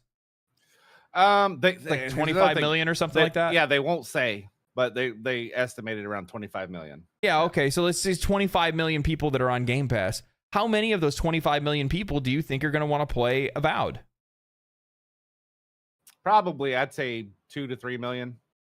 Yeah, probably. I mean, that's conservative. I like it, but that's not what they're thinking. What they're thinking is like 15. They're probably all of them. All 25. All 25 of them are going to play it. Yeah, that's the whole idea. You know what I mean? So it's one of those things where like they're like, look at Sony's, or not Sony, Square Enix. Square Enix had like crazy high projections for Final Fantasy 16. And of course it didn't fucking meet it. Because there's just not that many. One, you made it exclusive to PlayStation, so you're already limiting yourself now by 50 million customers. Unless you think your game is that fucking good that you're going to sell 5 million PlayStations. Yeah. Not everything is Grand Theft Auto, man. No. What's crazy about all this? I want to lighten the mood a little bit. What's crazy with all this is it seems like Microsoft knew what they were going to go do with ZeniMax, but they didn't talk to their marketing department. Yeah, no. And so their marketing department puts out a new controller that says "Feel the burn." Dude, that says so much about them, though. About internal communication and like what their plans are, to not realize that like the same day that they make an announcement to lay off companies, they put a "Feel the Burn" controller out there. Like, fuck, guys. And then you got Matt Booty after they shut down Tango say we need smaller games. No. You have to think about the fucking goddamn. Matt Booty, the first email that he put out, the first announcement that he put out was about the studios that were being absorbed and how studios were being let go and how basically the layoffs were there to be able to help support future and further assets being appropriated into Bethesda and ZeniMax, because they feel like that is their strongest pivot point for the company because they need big blockbuster games.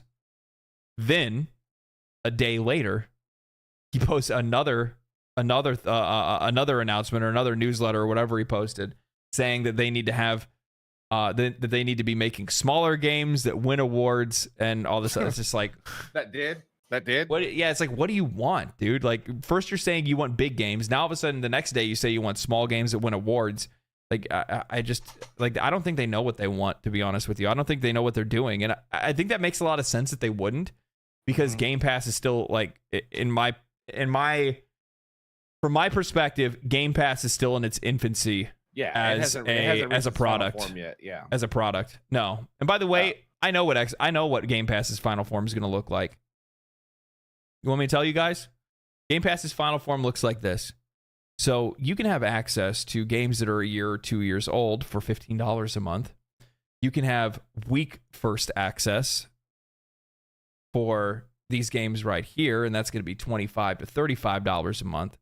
And then you could have premium Xbox Game Pass, where you get day one access to our first party titles for $50 a month. Or you can have, hold on, guys. Guys, I need you guys to stop getting so excited. I know you guys are really enjoying this part, okay? Where's my wallet? Listen, for $75 a month, you can have 4-day early access to all Game Pass day one access, 4-day early access, advanced access, ultra mega access to all their games with DLC, and you'll have an option to pay $15 if you want any seasonal content. Woo! God damn! That's a deal. Yeah. You know that's what it's going to look like. Yeah. Oh, and by the way, the $15 and $25 ones, those are going to have ads. Yeah, definitely. I was about to say, in your game, $50 one is the ad-free version. Yep. In your game, on your UI, all that stuff. 100%. 100%, especially because right now, like you guys have already been seeing, EA's been talking about how they need to figure out how they want to put more ads in games, right? Immediately is what Mr. Andrew said. Immediately, they need to get after it. Imagine getting into the brand new Forza game, since everyone plays Forza.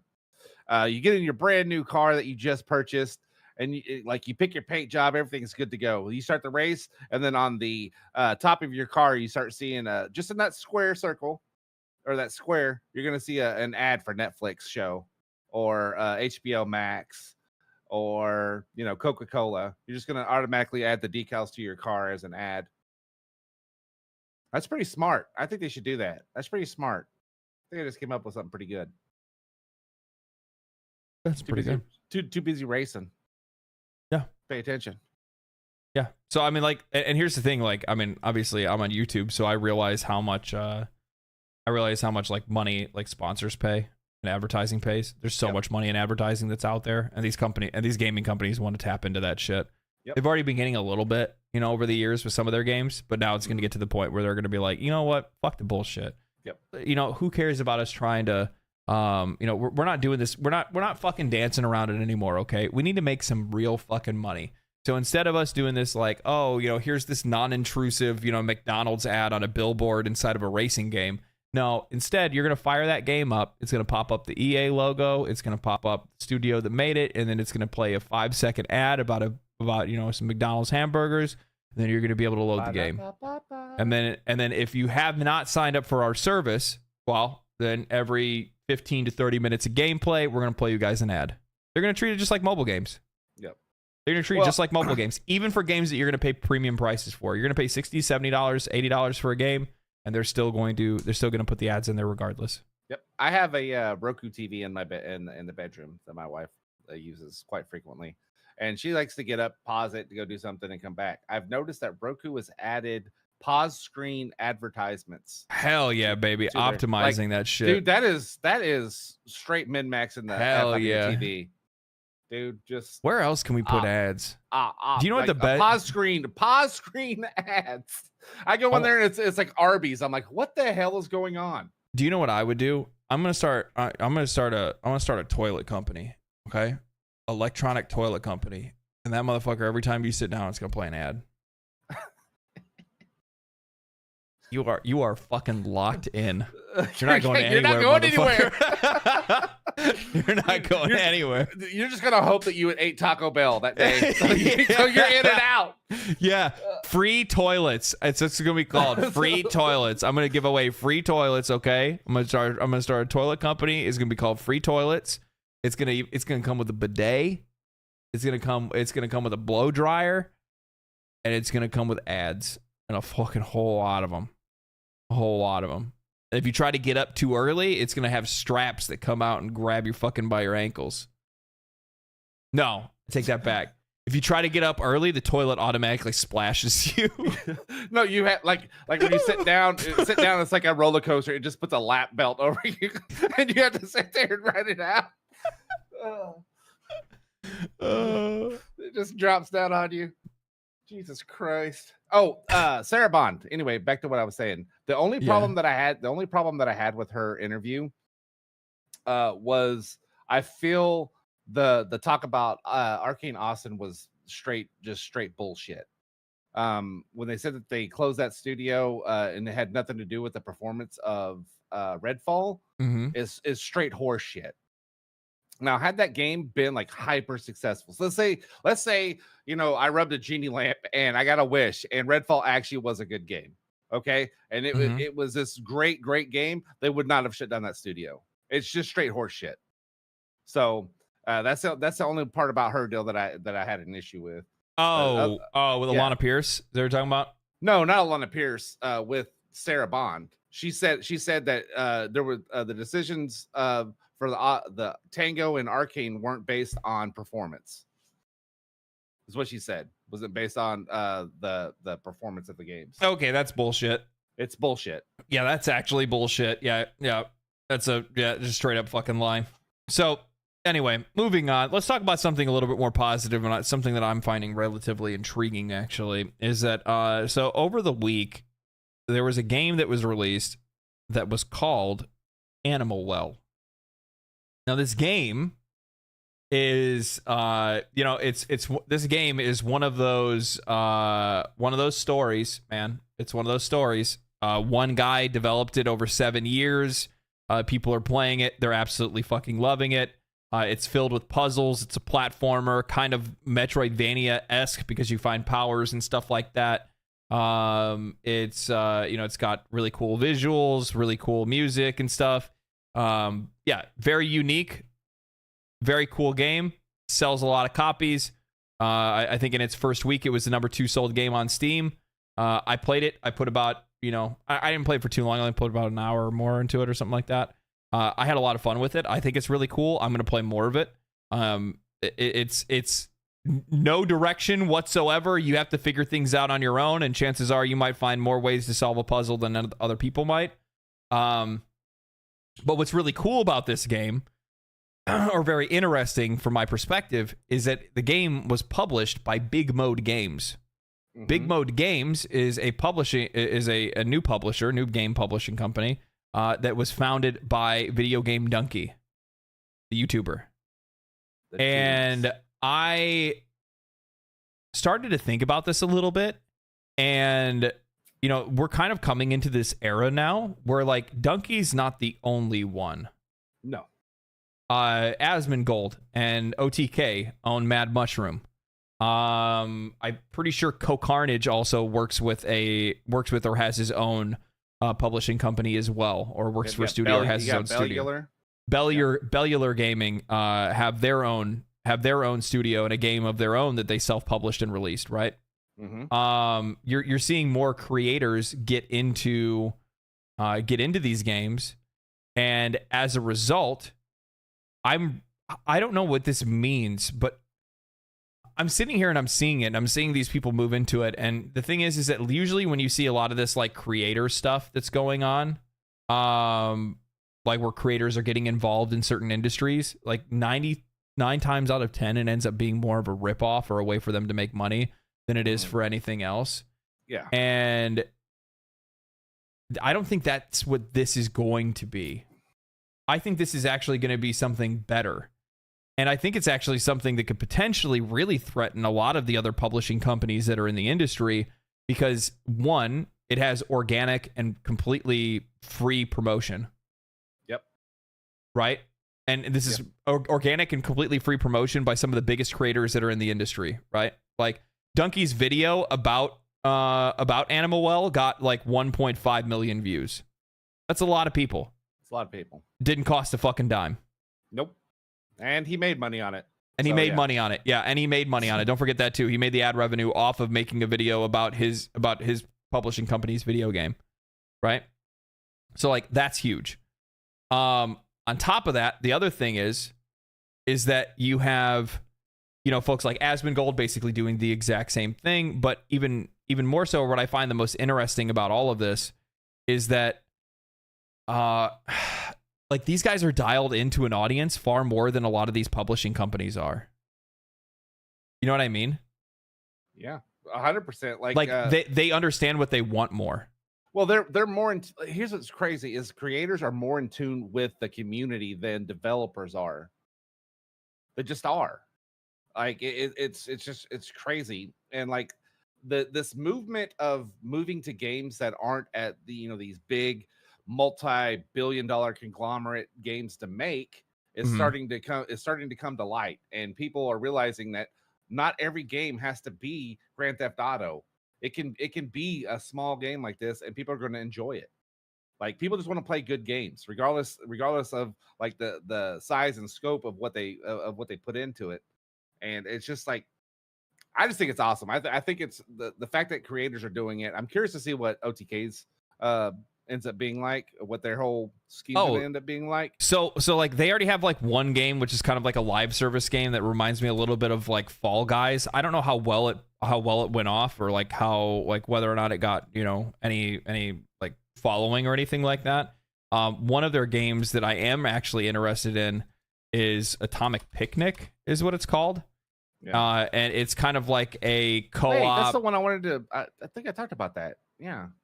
Yeah, it's a co-op roguelike. So think kind of, not really, but kind of like Risk of Rain. Or something like that, right? But I mean, a completely different style of game, but similar sort of presence. Open world arena-esque stages. Is this out? Because I wanted to play this. I think they have it in like a closed beta or open beta or something like that. Maybe I'm not really too sure. I have to actually go and look. Yeah, this looks kind of fun. And yeah, so and the thing is that what's really interesting, I think, is like the amount of coverage these games can get. Whether that's just like, people seeing it, and then other creators are going to want to like get in on it a little bit. You know what I mean? They're going to want to cover it. They're going to want to make videos about it because they're going to be able to get that like cross pollination between, obviously if I make a video about Asmongold, I'm going to get some benefit from that because his audience is going to see it. Chances are that video is going to get a few extra views as a result of it. So like there's a lot of really interesting things at play right now. I'm actually kind of ramping up to like look into this a little bit deeper and try to get a better understanding of like how I feel about this and like what its potential is. But the thing is that I think there's a lot of people that are going to be out there that are probably going to be like, well, I don't like Donkey. I don't like Asmongold. I don't like Bellular. And it's like, that's not the fucking point. The point is that these creators, whether you like them or not, are uniquely positioned in a way to be able to deliver a product better than most game studios and publishers can, because they quite literally have their finger on the pulse. You know what I mean? Yeah. They have a constant discourse with the community through their creation part of it, right? Through their being the creators. OTK is kind of interesting. That's probably the smartest bet, I think, is because like with all the members in OTK, if all of them, You know what I'm saying? They're going to reach, because each creator, I imagine there are some like cross people that watch the different, whatever, but for the most part, they've got their own community. So now that they can advertise the one game from OTK to the each individual community. Does that make sense? Yeah. So that's actually pretty smart on their part. Well, if you think about it like this too, like especially, kind of going back to the conversation we were having before, where we're talking about like video game prices and pricing outside of the range of customers and stuff, like all the games that a lot of these creators are making are games that are like under that price line, like they're like $20-$30, or maybe they're free. Yeah. And then also at the exact same time, the other thing is that like, again, going back, one of the reasons why a lot of these games are so expensive is because they're spending too much money on marketing. Well, now your marketing's free. That's a big win right there. Yeah. But also at the exact same time, like you have guys that are out there, like, looking like Asmongold or Donkey specifically, are like very critical of games too. Yes. So like they're not going to want to have a game that goes out that goes against their personal brand. You know what I mean? Because they already make a living doing this other thing. They don't want to threaten that thing. So they want to make sure that whatever they do release that is under their name is going to be something that is of, some level of quality to be able to, drive an audience to it. But yeah, so like there's a lot of really cool and interesting factors to something like this. And I'm kind of hoping that like it takes off or that it does well, because I mean, think about it, guys. In a lot of cases, many of us will say that, oh man, these developers just don't listen to us. These companies just don't understand us. None of them understand us anymore. They don't listen to us anymore. They don't know what we want. They don't want what we like. Well, now you're talking about people that genuinely do, we know for a fact, know what we like. You know what I mean? Yeah, 100%. Because in a lot of cases, they represent that. That's the reason why we watch those people in the first place. And like, just using this as an example, but it's like, if you guys are people that regularly watch me, if I were to release a video game, chances are you'd be interested in it. Like I realize they're like, yeah, but if the game is good, or if it's a genre I like or whatever, but chances are you're gonna be like, well, I agree with this guy's views on a lot of things, and if those views are at play in this video game, then chances are it's something that may actually resonate with me. You know what I mean? It's like, oh, well, I know for a fact this guy hates microtransactions, poorly priced games, unoptimized games, buggy games, all this kind of stuff. It's like, chances are it's probably going to be pretty good, right? But if they've ever listened to you talk about what you would do, no, I would rip you guys the fuck off. Don't let me make games. No, don't let me make games. No. I'm all about keeping everybody else in the industry honest, not myself. Yeah, no. I would make the most predatory game you guys have ever played in your life. It would be the most addictive, it would be the best game that you've ever made or you've ever played, but it would also charge you like $1 like every 15 minutes you play it. Yeah. Like secretly, you wouldn't even know it until you got the bill later. Like you get the notice on your phone that you're missing, $800. Yeah. Toilet ads game. See, I already gave you guys my secret to begin with. You know what I mean? You guys already figured it out. You're like, wait a minute. How could this guy? You can sit there like, how could this guy off the top of his head come up with an idea to put ads on toilets and then think about giving that guy the power to make a video game? That's fucking awesome. Better watch out. I'm just gonna tell you right now. I'd like to see, like, it would be like what kind of game would I make? I'd make like something. I'd make a Helldivers clone. Okay, fucking follow me on this. I'd make a Helldivers clone, but it would cross over with fucking it would cross over with Kingdom Hearts, but not actually Kingdom Hearts. So it wouldn't be like Disney properties, but it'd be like different worlds that you're warring against that have different like Kingdom clubs, different media themes, right?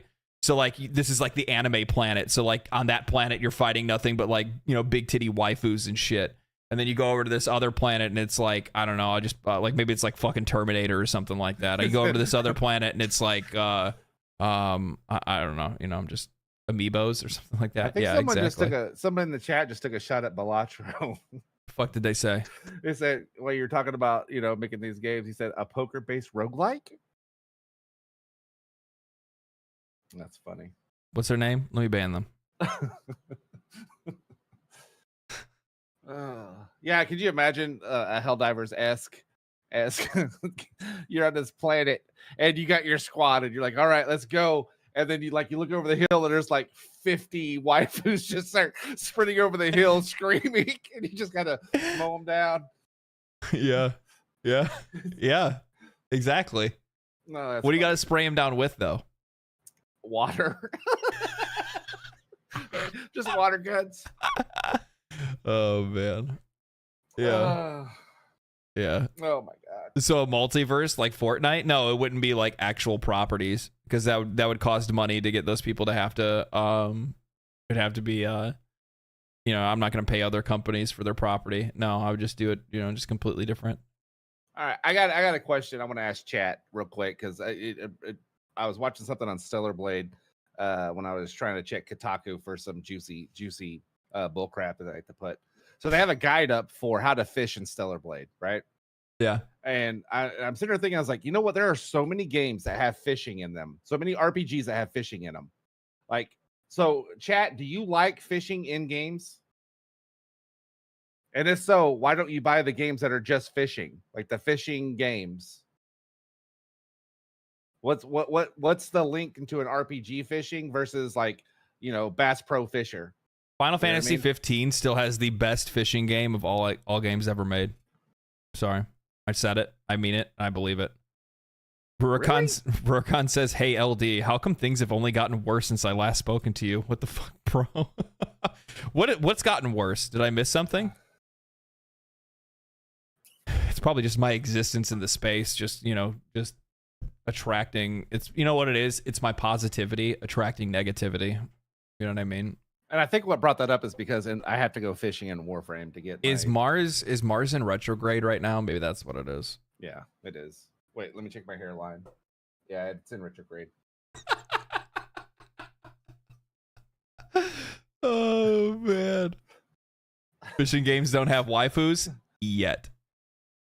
Remember that game I was talking about? Yeah, I'm gonna make it. Ghost of Tsushima is now blocked in 180 countries. Wow, they upped their game. They took it from 177 to 180. That's so stupid, man. Sony's like, but wait, there's more. Yeah, do gangbusters for them, and they're just like, you know what? We really want you to have an account with us. It's one of those things, man, where I seriously sit back and I'm like, it's so funny to listen to these publishers come out and talk about how they see. That's the best part.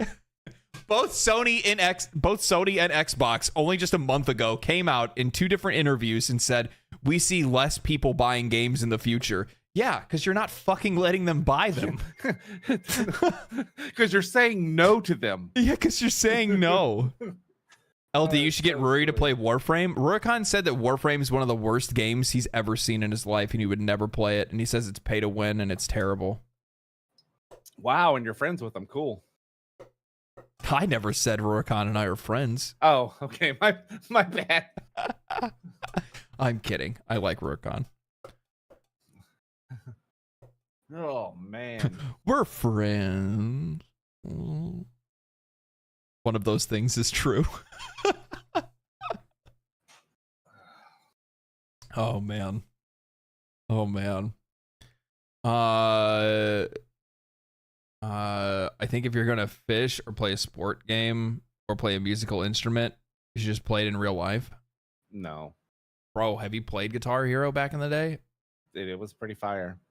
Guitar Hero is like one of the only reasons I even got the opportunity to build up like finger dexterity, because I just could not get myself to practice guitar enough because it hurt. Like, my fingers were not fast enough. I couldn't move them fast enough, and then I just played an absolute garbage ton of juicy riffs. Oh, bro. Tasty jams. Bro, I was like one of my only friends that could, shred on the highest difficulties. Yeah. Ban Rurikan if he disagrees. That's funny. So yeah, no, I think it's all really interesting, man. It's just that so what's the other thing? We were missing something else we were going to talk about today. We were going to talk about Warframe a little bit. Yeah, I mean, we can still do that here in a minute. There was something else news-wise that I forgot to talk about that I wanted to talk about. It was Warner Brothers has decided not to take its ball and go home with Adult Swim games instead of returning to. So now Warner Brothers has walked back and said, you know what we said about those live service games going forward? Yeah, no, we're thinking about some smaller indie games now.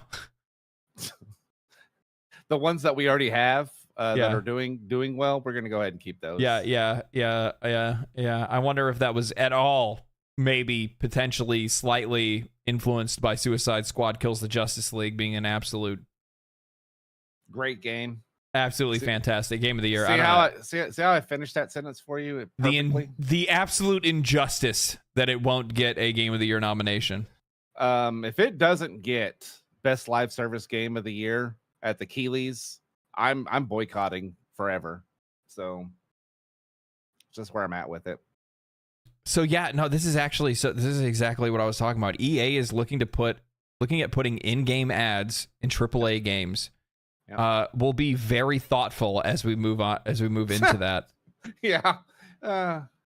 Don't worry, EA. We definitely trust you guys to be very thoughtful when you guys make that decision. You've got the track record. You've got the track record. EA Andrew Wilson confirmed the company is considering putting ads in traditional AAA games titles that players purchase upfront for $70 a piece. In a Q&A with EA's latest earnings call, Eric Sheridan from Goldman Sachs and Wilson about the dynamic. During their earnings call, Goldman Sachs, God damn it. So the investors are like, hey, we really like this idea of having dynamic ads in games. Of course you guys fucking do, you fucking snakes. Got any more of them ads, Joe Rogan? Yeah. Can we have more monies, please? Please, more monies. Wilson said advertising has the opportunity to be a meaningful driver of growth for us. He continued, we have teams internally in the company right now looking at how we do thoughtful implementations inside of our gaming experiences. In-game ads are a natural progression of advertising, especially as the gaming industry is expected to grow to $583 billion by 2030. Some players deem this as a distraction, but others accept it as a fact of life. As long as, holy shit, as long as it's naturally done and non-obtrusive. Oh God, you disgust me. Everything about you just makes me feel fucking dirty reading your words. I can't believe you'd say these things out loud. Not going loudly in your face, blocking in-game content or interruption. Here's the funny thing. For those players that say it's a natural progression of the industry to see to see ads in games, well, the rest of us also see it as a natural point of progression for those ads to then, in fact, do exactly what you say they're not going to do, which is going loudly in your face, blocking in-game content, or interrupting your gameplay to tell you that you should try to buy this product or subscribe to this service. Because we all know what the natural evolution of these things are, because we saw it with fucking microtransactions. We know what it is. The minute that they get their fucking greedy little claws into these games, this is the natural evolution of that change. So are they going to make another article in 2030 and say, making sure that we are interrupting players' experiences so that they can take breaks and watch an ad instead? It's obviously a natural progression that many players already knew that we were going to take. If they didn't want it, they should have pushed back when they had the opportunity to.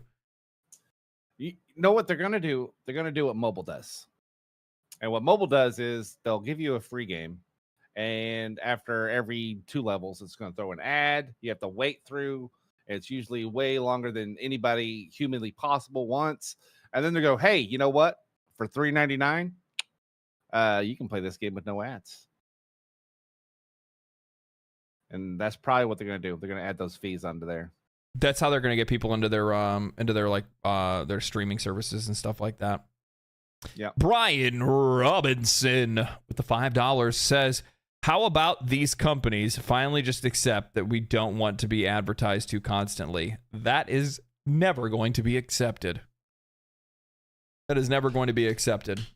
The thing is that advertising makes sense in certain spaces, like YouTube, streaming, content creation. 100% makes sense.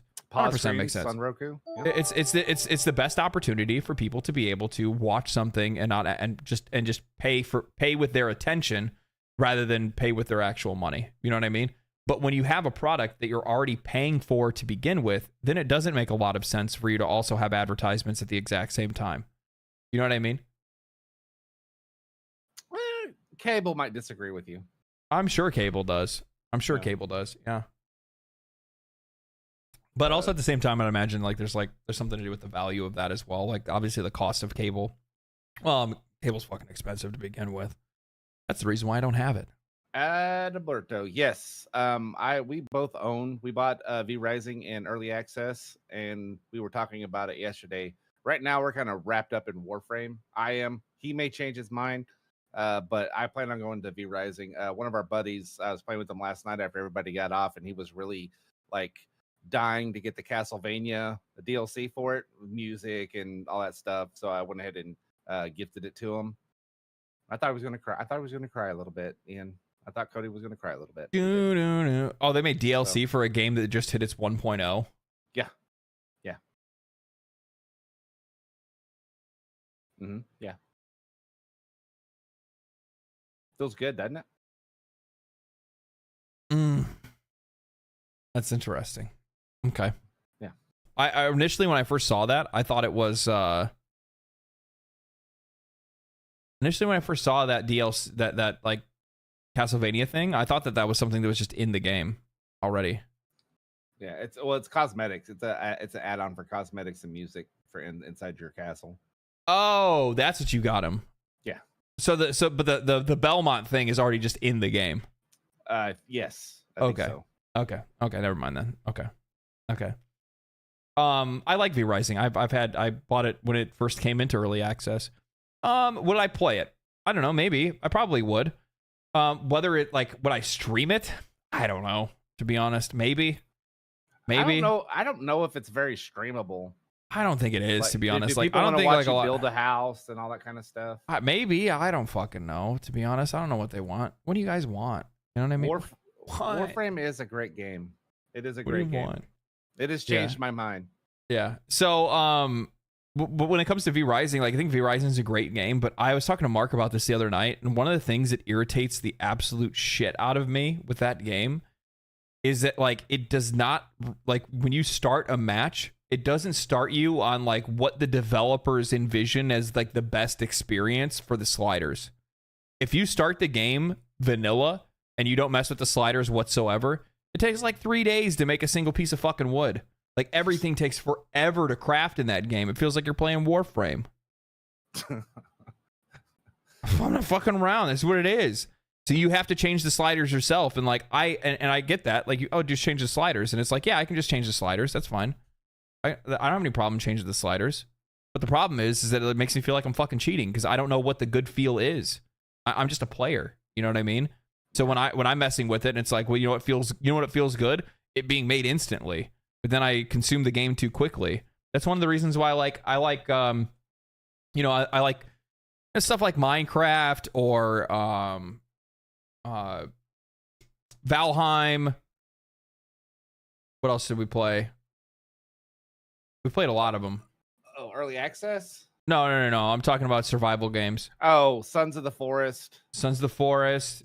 I like a lot of those games and what their timers are because they it feels natural to the game. You know what I mean? Terraria is a different beast entirely, though, right? Well, okay, I have a question since we were talking about pricing. If Terraria,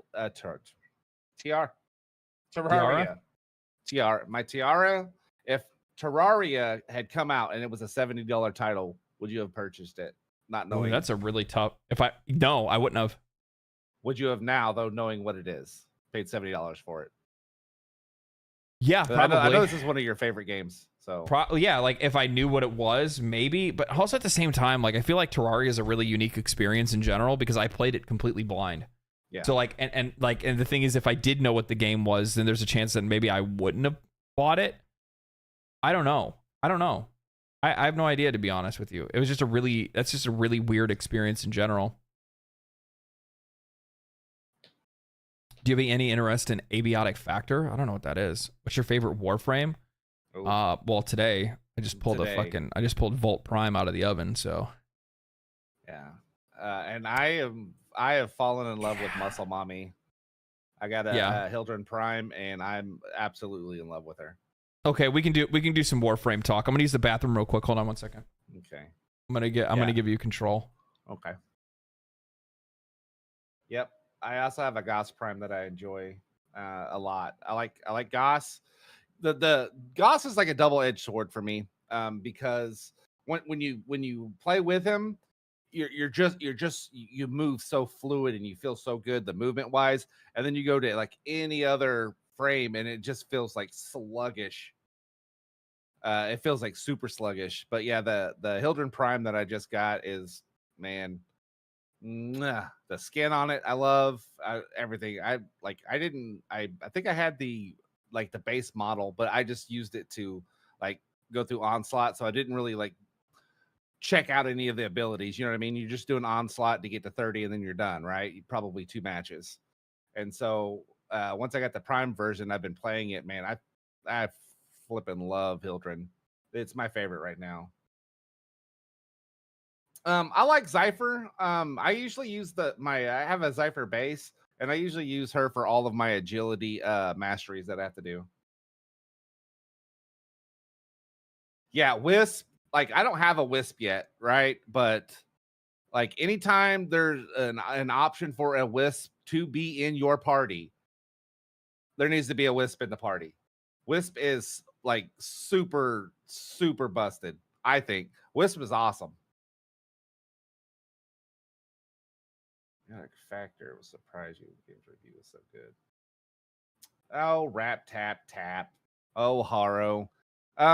When's the last time you guys have played the old stories, the old quest? I thought the Haro one was really kind of weird because, like I said, me and Ian both being new players. Well, I'm not necessarily new, but new to like intent within the last 10 years, last decade or whatever. It was that I thought the Haro one wasn't near as scary as like other quests are. I don't know. I haven't done it, so I wouldn't know. I know. I haven't done it, so I wouldn't know. Warframe. So Mark and I last night went hard. I probably should have just fucking streamed yesterday, but I didn't know if you guys really wanted to watch me just literally, not kidding you guys, probably a good 6 hours straight of just relic cracking. We were cracking. We were rail jacking. We were doing everything. Yeah. I probably should have just turned the stream on just to turn it on, but I didn't because I kind of wanted to take a day to like, dial in. Plus on top of that, I did a little bit of writing yesterday and outlined another video and all that kind of stuff as well. If it's Warframe, people will come. Is it? That's what we want.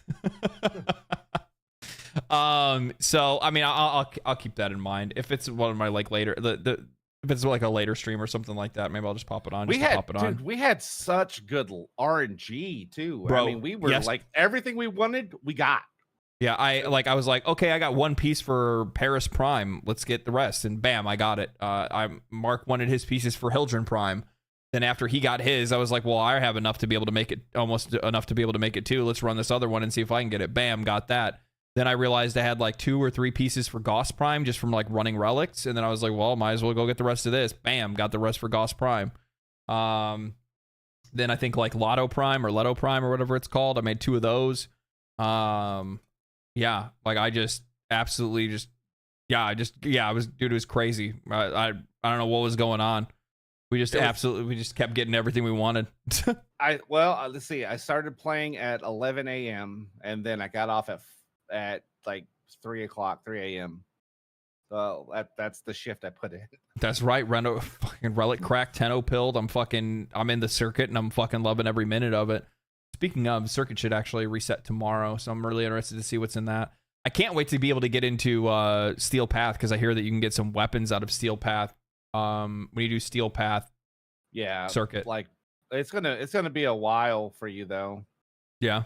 I don't think I'm not even close. I still got quite a few like main story missions to do. Not that many. I think I like 3 or 4. Circuit resets in 30 minutes. Oh, okay. So same goes for Nightwave, my Nightwave weeklies as well, which is going to be really nice. I'm super close to being able to get the next credit section. And once I get that, I'm for sure 100% just going to pick up the ceramic dagger. because I don't want to have to like wait and hope that it comes back into a Nightwave when I actually like need it, quote unquote. Yeah. But like I have Gara, like I was playing as like I've been playing as Gara Prime because that was another one of the ones that I got recently, and that's one that can use a stat stick. You know, like having like really high base crit on a melee weapon that she's never going to use is like so good, because her glass shatter as well as her like whip is slash damage. Both of those are based off of her melee weapon. So like that's going to be really, really nice.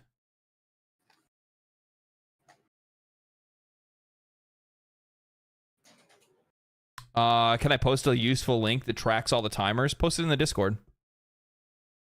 That's what it's for. Post that shit in the Discord.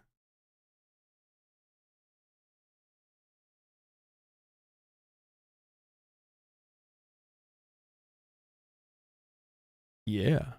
See that? Do you guys have an idea how fucking proud I am of myself that I actually put in like some of the fucking exclamation mark commands? I'm so happy. I'm so happy for myself. And we have new emotes too. Damn, cooking. You'll have to wait for the ceramic dagger to come up in the weapon enhancement portion of the game.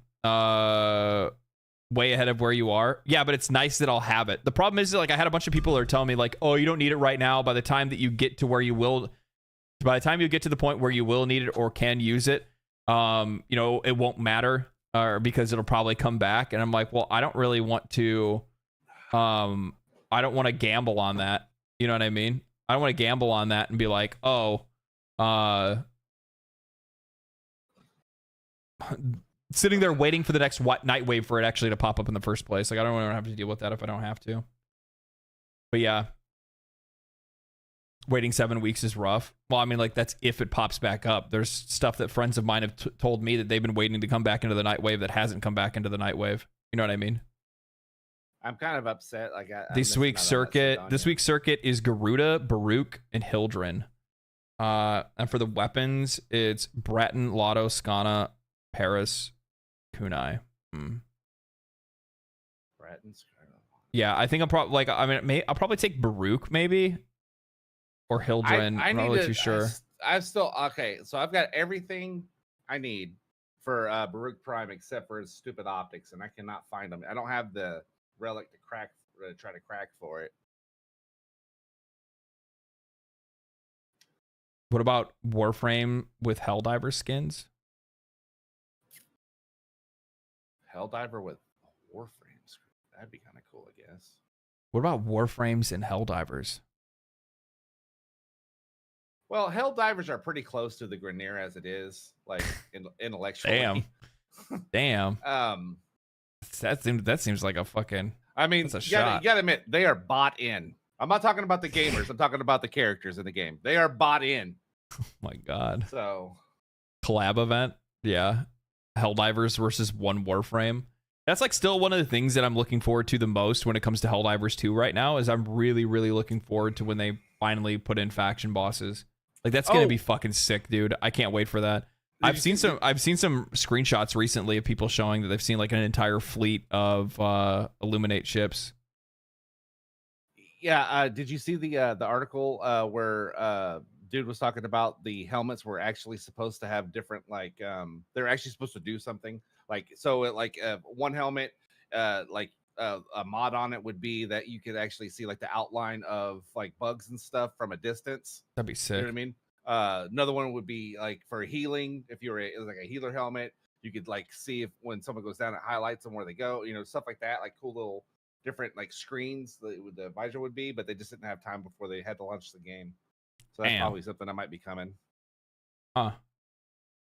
I thought that's pretty cool. Yeah, I mean, like, the thing is that like when it comes to Helldivers 2, they have so much flexibility for the things that they can do. The only problem is like right now is that like they're Helldivers 2 is such a fucking weird situation that game is in. Because like in a lot of ways, they have a really good thing going on, and for sure 100%, I think the CEO is kind of carrying the like the PR and the community, like community building / community outreach on his back. Well, he kind of has to now, huh? Well, no, I mean, like, obviously, yeah, their community managers were absolute shit. Every single one of them. I look here. I know, like, some of them have had some redeeming things, and to be honest with you, I don't blame them for cracking under the pressure. But because they cracked under the pressure means that they are not qualified to do that job, and therefore need to not have that job anymore. And they need a different team to be able to handle that. I think the same thing goes is that, like, I think there's a way to be able to handle transparency with your audience. And from what I've been seeing so far when it comes to Warframe, I think Warframe does it probably the best out of any studio, and they probably should really look more developers need to look to Warframe and see how they handle their, like, internal and external discussions with people, especially when it comes around balance. I'm sorry, but the guy that balances weapons in the game should not be the guy that's talking to the players. No. I'm just going to tell you guys right now, I don't think we should have access to that person because it's only going to have negative effects. Yeah. Because no matter what they do, no matter fucking what they do, even if they buff weapons, you didn't buff mine. What about this one? Yeah. What about that one? And then they revolt. And it just keeps happening and happening and happening. And the community, like, I've seen it recently, the community's all up in arms because of, like, recent balance patches with Helldivers 2. And it's like, you guys got to know, like who to listen to, when to listen, and who should be talking. And I just don't think that the community should have, like, direct access to the guy that's handling the balance stuff. I think that's something that needs to go through a separate channel or something like that. I understand, and I tip my hat to his bravery for wanting to do that. However, at the exact same time, those people, this is the funny thing. I'm going to tell you guys something. Those developers are going to look at you and they're going to say, I get what you're saying, but I know better than you do. And guess who doesn't want to hear that? The customer. Anybody. 100%. Yeah. Anybody. Nobody wants to fucking hear that. When you're upset about something, the last thing you want to hear is somebody saying that they know better than you do. But I hate to be that guy. They're right. Because they're the one that it's their fucking job. Like, I get, like, and the funny thing is that I think it's like the dialogue chain that it all starts, right? Like, that's one of the biggest things that I've been seeing going on. It's getting worse now with everything that happened with all the Sony stuff for Helldivers 2. Yeah. Is that, like, you have these, like, crazy fucking terminally online conclusions that players will come to that make it where these developers don't want to fucking talk to us, because you'll have these guys that'll go in there and they'll say, I don't like the way this game I don't like the way this weapon feels. I don't like the way the game feels. Okay? That is a constructive piece of criticism that the developers can use to be able to do something with it. Now that conversation chain goes to, I don't like the way the game feels. You need to fix it, or else you guys are terrible at handling this. This guy needs to be fired. All of those other sections lead to that first thing never being fixed, because we don't have the fucking right to talk to people like that. Yeah. I'm sorry. You don't have the right to talk to people like that. I don't care if you spent $40 on the game. I don't care if you spent microtransactions on it. You don't have the right to go down that conversational chain and come to the ultimatum, or come to the thing that we're telling them that they need to get rid of that guy. They need to fire this person. I'm sorry. It's just not how this fucking works. No, 100%. That's the responsibility of that studio, to be able to make that call and recognize that. And yeah, that's it. Yeah. In that same article, he kind of addressed this too. Is like, they think that they've gone. This was on, I think it was on PC Gamer. Anyway, they think they've gone too far on their nerfs and their tweaks. To where once they find something fun, they immediately take the fun out of it. Like, they have been, yeah. And so they know that they're not doing they're not servicing the community like they should be, in that sense. I agree, unless they're not doing their job. But here's the thing: they are doing their job. They're just doing a bad job at doing their job. That is for the developer to come to a realization for, not for you as a customer to type online and say, fire him. That's not your place. Yeah. That's not anybody's place. Finish him. I'm just saying it right now. Like, this is, and the problem is that, like, today, I brought this up on stream. Like, I people saw it happen in real time. I pulled up, like, Grum's, one of his tweets, where he was talking about, like, one of the community managers for Helldivers 2 and how they lost their job. And you have all these, and you have him, he's such a fucking grifter. He changed his tweet to make it more like divisive, to be like, oh, they got rid of this guy. Now, like, before when I first saw his tweet, it was mild. It was like, hey, there was this guy he was actually the one that told everybody, like, hey, we need to, go return this game, go leave reviews on Steam. That was a really good thing that he did. I'm glad that he did. It's kind of sad to see that he lost his job.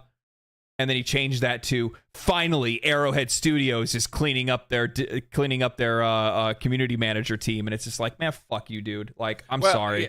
Yeah. The problem is you have these dudes that are out there that are engagement farming as hard as they can, grifting as hard as they can. And all they're doing is just trying to repost everything. And you know what the funny thing is?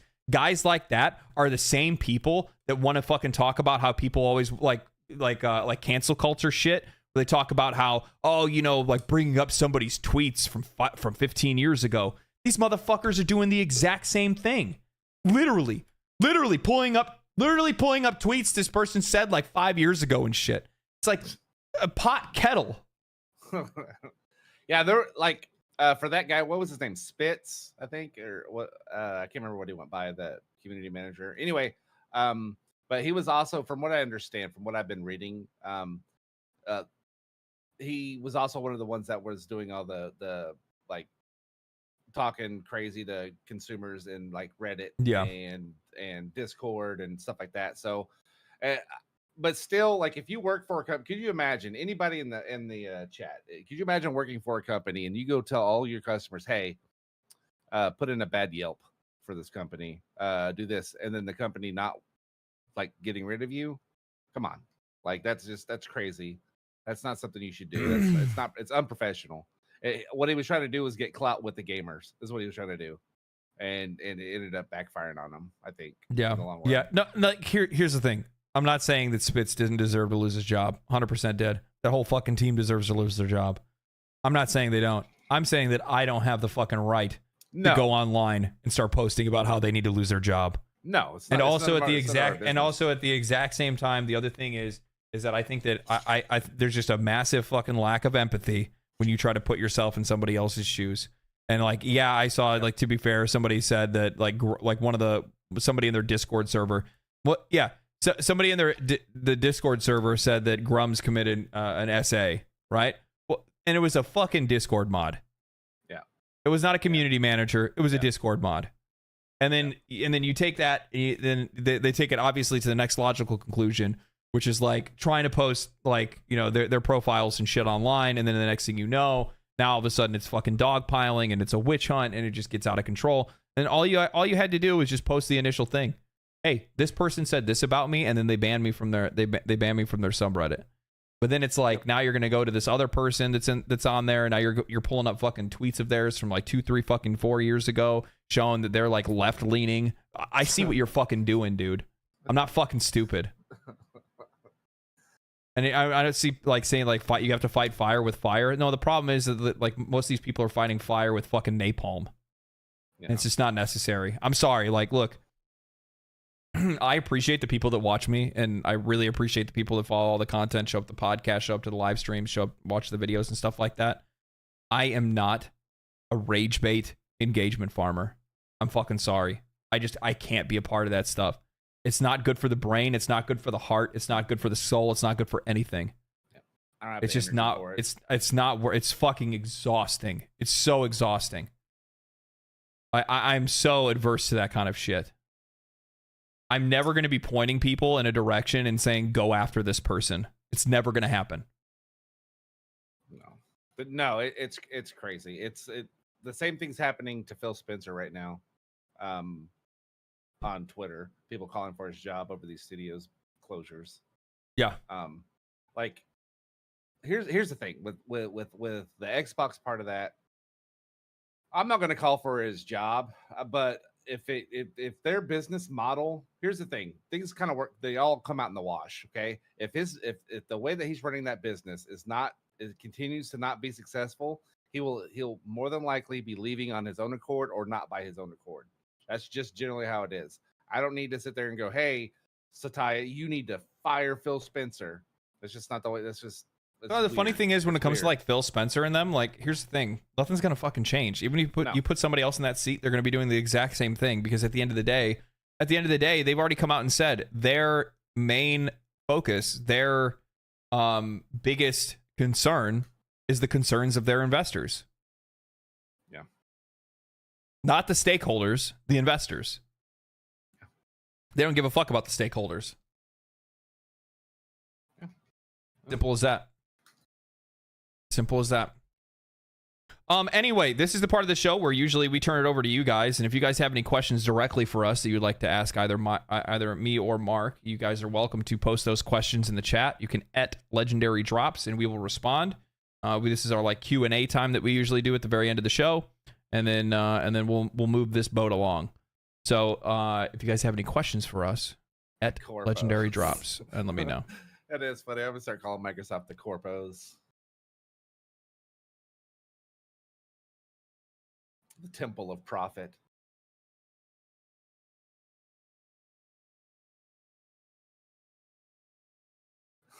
Mr. Tickletrunk asks, @Legendary Drops, what's your favorite cheese?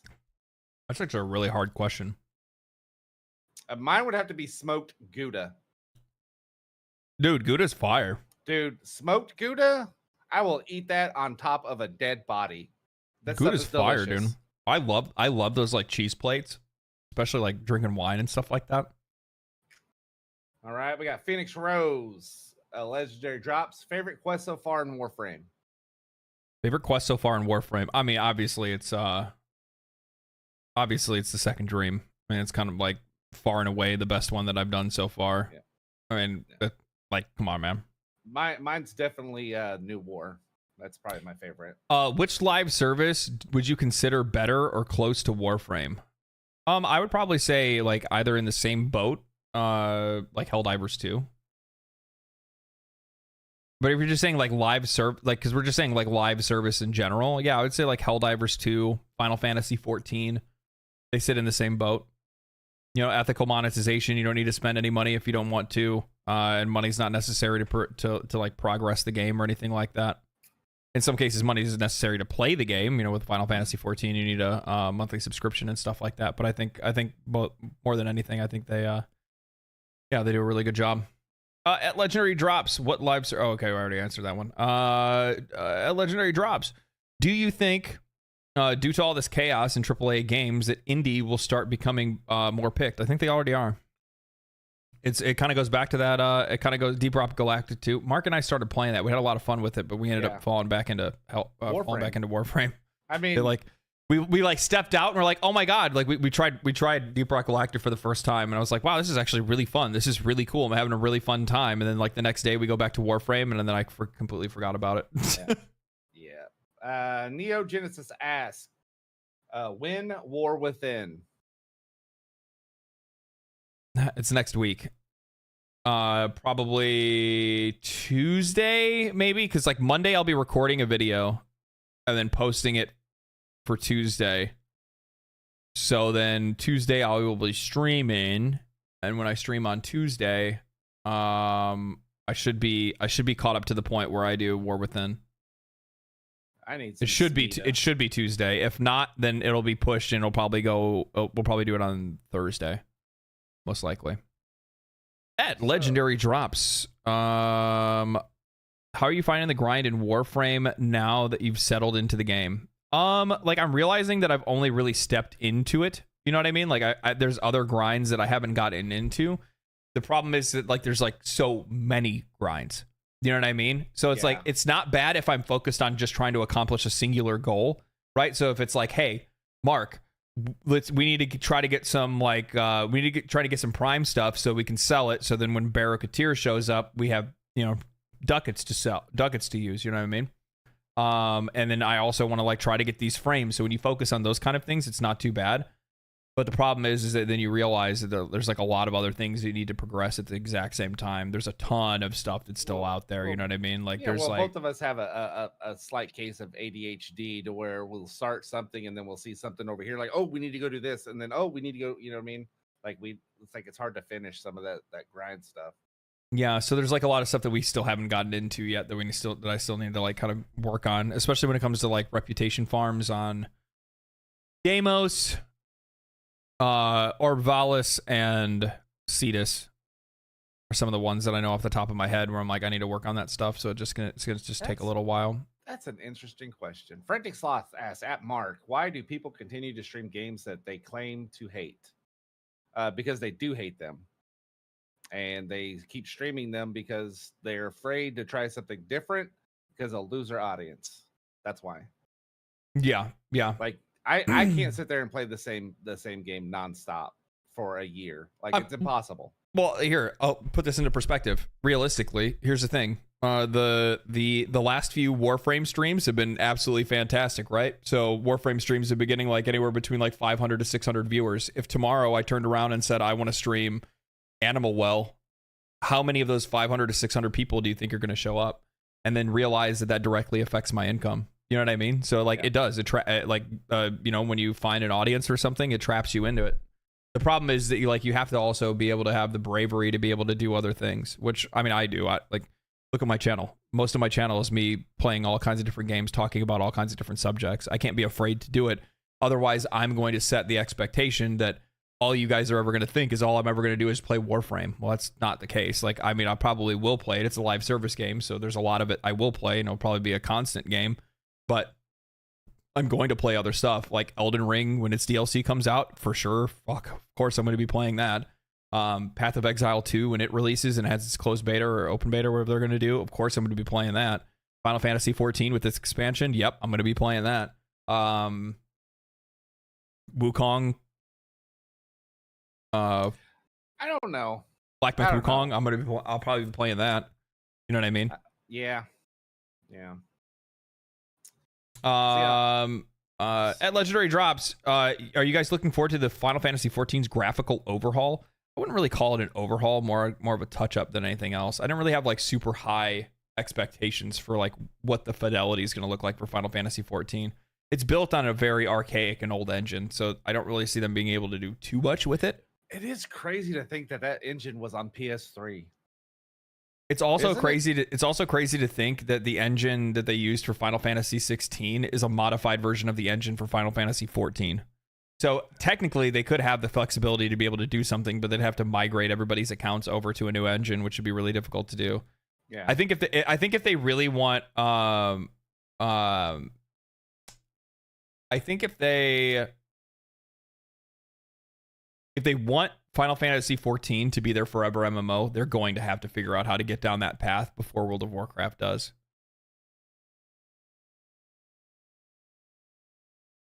And I hope they do. At Legendary Drops, on that note, in the first videos about Warframe, if the first videos about Warframe did bad, would you have still kept playing it this much? I was having a lot of fun and my friends were already playing it anyway. So like I was already kind of giving it a jam because I just wanted to play it. I went out on a limb to play it in the first place. It's not like Warframe. It's not like there's anything in Warframe or around Warframe that's like going crazy right now. There's no massive expansion that's right around the bend or anything like that. So this wasn't like a trend follow. This is me just wanting to talk about a game that I was enjoying. So, like, as an example, like, I'm still playing Balatro, but the Balatro video I made got, like, fucking 15,000 views or something like that. You know, like, so that doesn't really, like, stop me from playing something, if that makes any sense. Would I have continued to make videos on it? That's a different story. Because I have rent to pay. So I can't beat a dead horse if the horse isn't paying me. Can if you work at Xbox. Ain't that the truth? Out of the Warframes you've used, have you thought of what Warframe might be your main go-to frame? Probably Wisp, because Wisp is she's just so damn flexible. It's so great. Like, I mean, like you have the infinite range teleport. You have incredible buffs that you can give to yourself and the rest of your party. You can give you know, you have a really powerful like laser beam ability. There's just a ton of different things that you can do. What's your friend's channel? He doesn't use it. I'm going to be posting videos. Hey. How deep are you into Warframe lore? Not deep enough. Get there eventually. Not deep enough, but eventually. Legendary Drops, do you think digital extremes could possibly be doing better marketing for Warframe, or do you think it's fine as is? I think they have the best marketing they ever could, which is their players and their streamers and their content creators. I don't think that they need to do anything extra. I don't think they need to spend the extra money on something else like that. I think they're better off just making sure they're spending that money internally to make the game better. I think that's the best thing that they can do for themselves. I think it's the best thing they can do for the game. Personally, it's worked out for them for what, 10 years now? Yeah. So I don't see any reason to change that.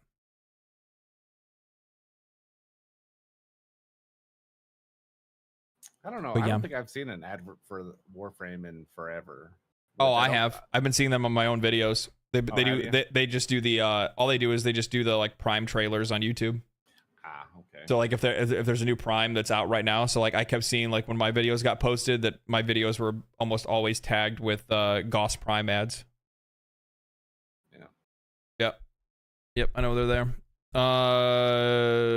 At Legendary Drops at Mark, have you had a chance to try Hades 2? Yes. I played it a little bit. I played I only played it until I died, and then I stopped for a little while because I realized that that's a whole like thing I'm gonna fall into is probably, you know, fucking long ass Hades runs. I might stream that actually. Probably stream that pretty soon.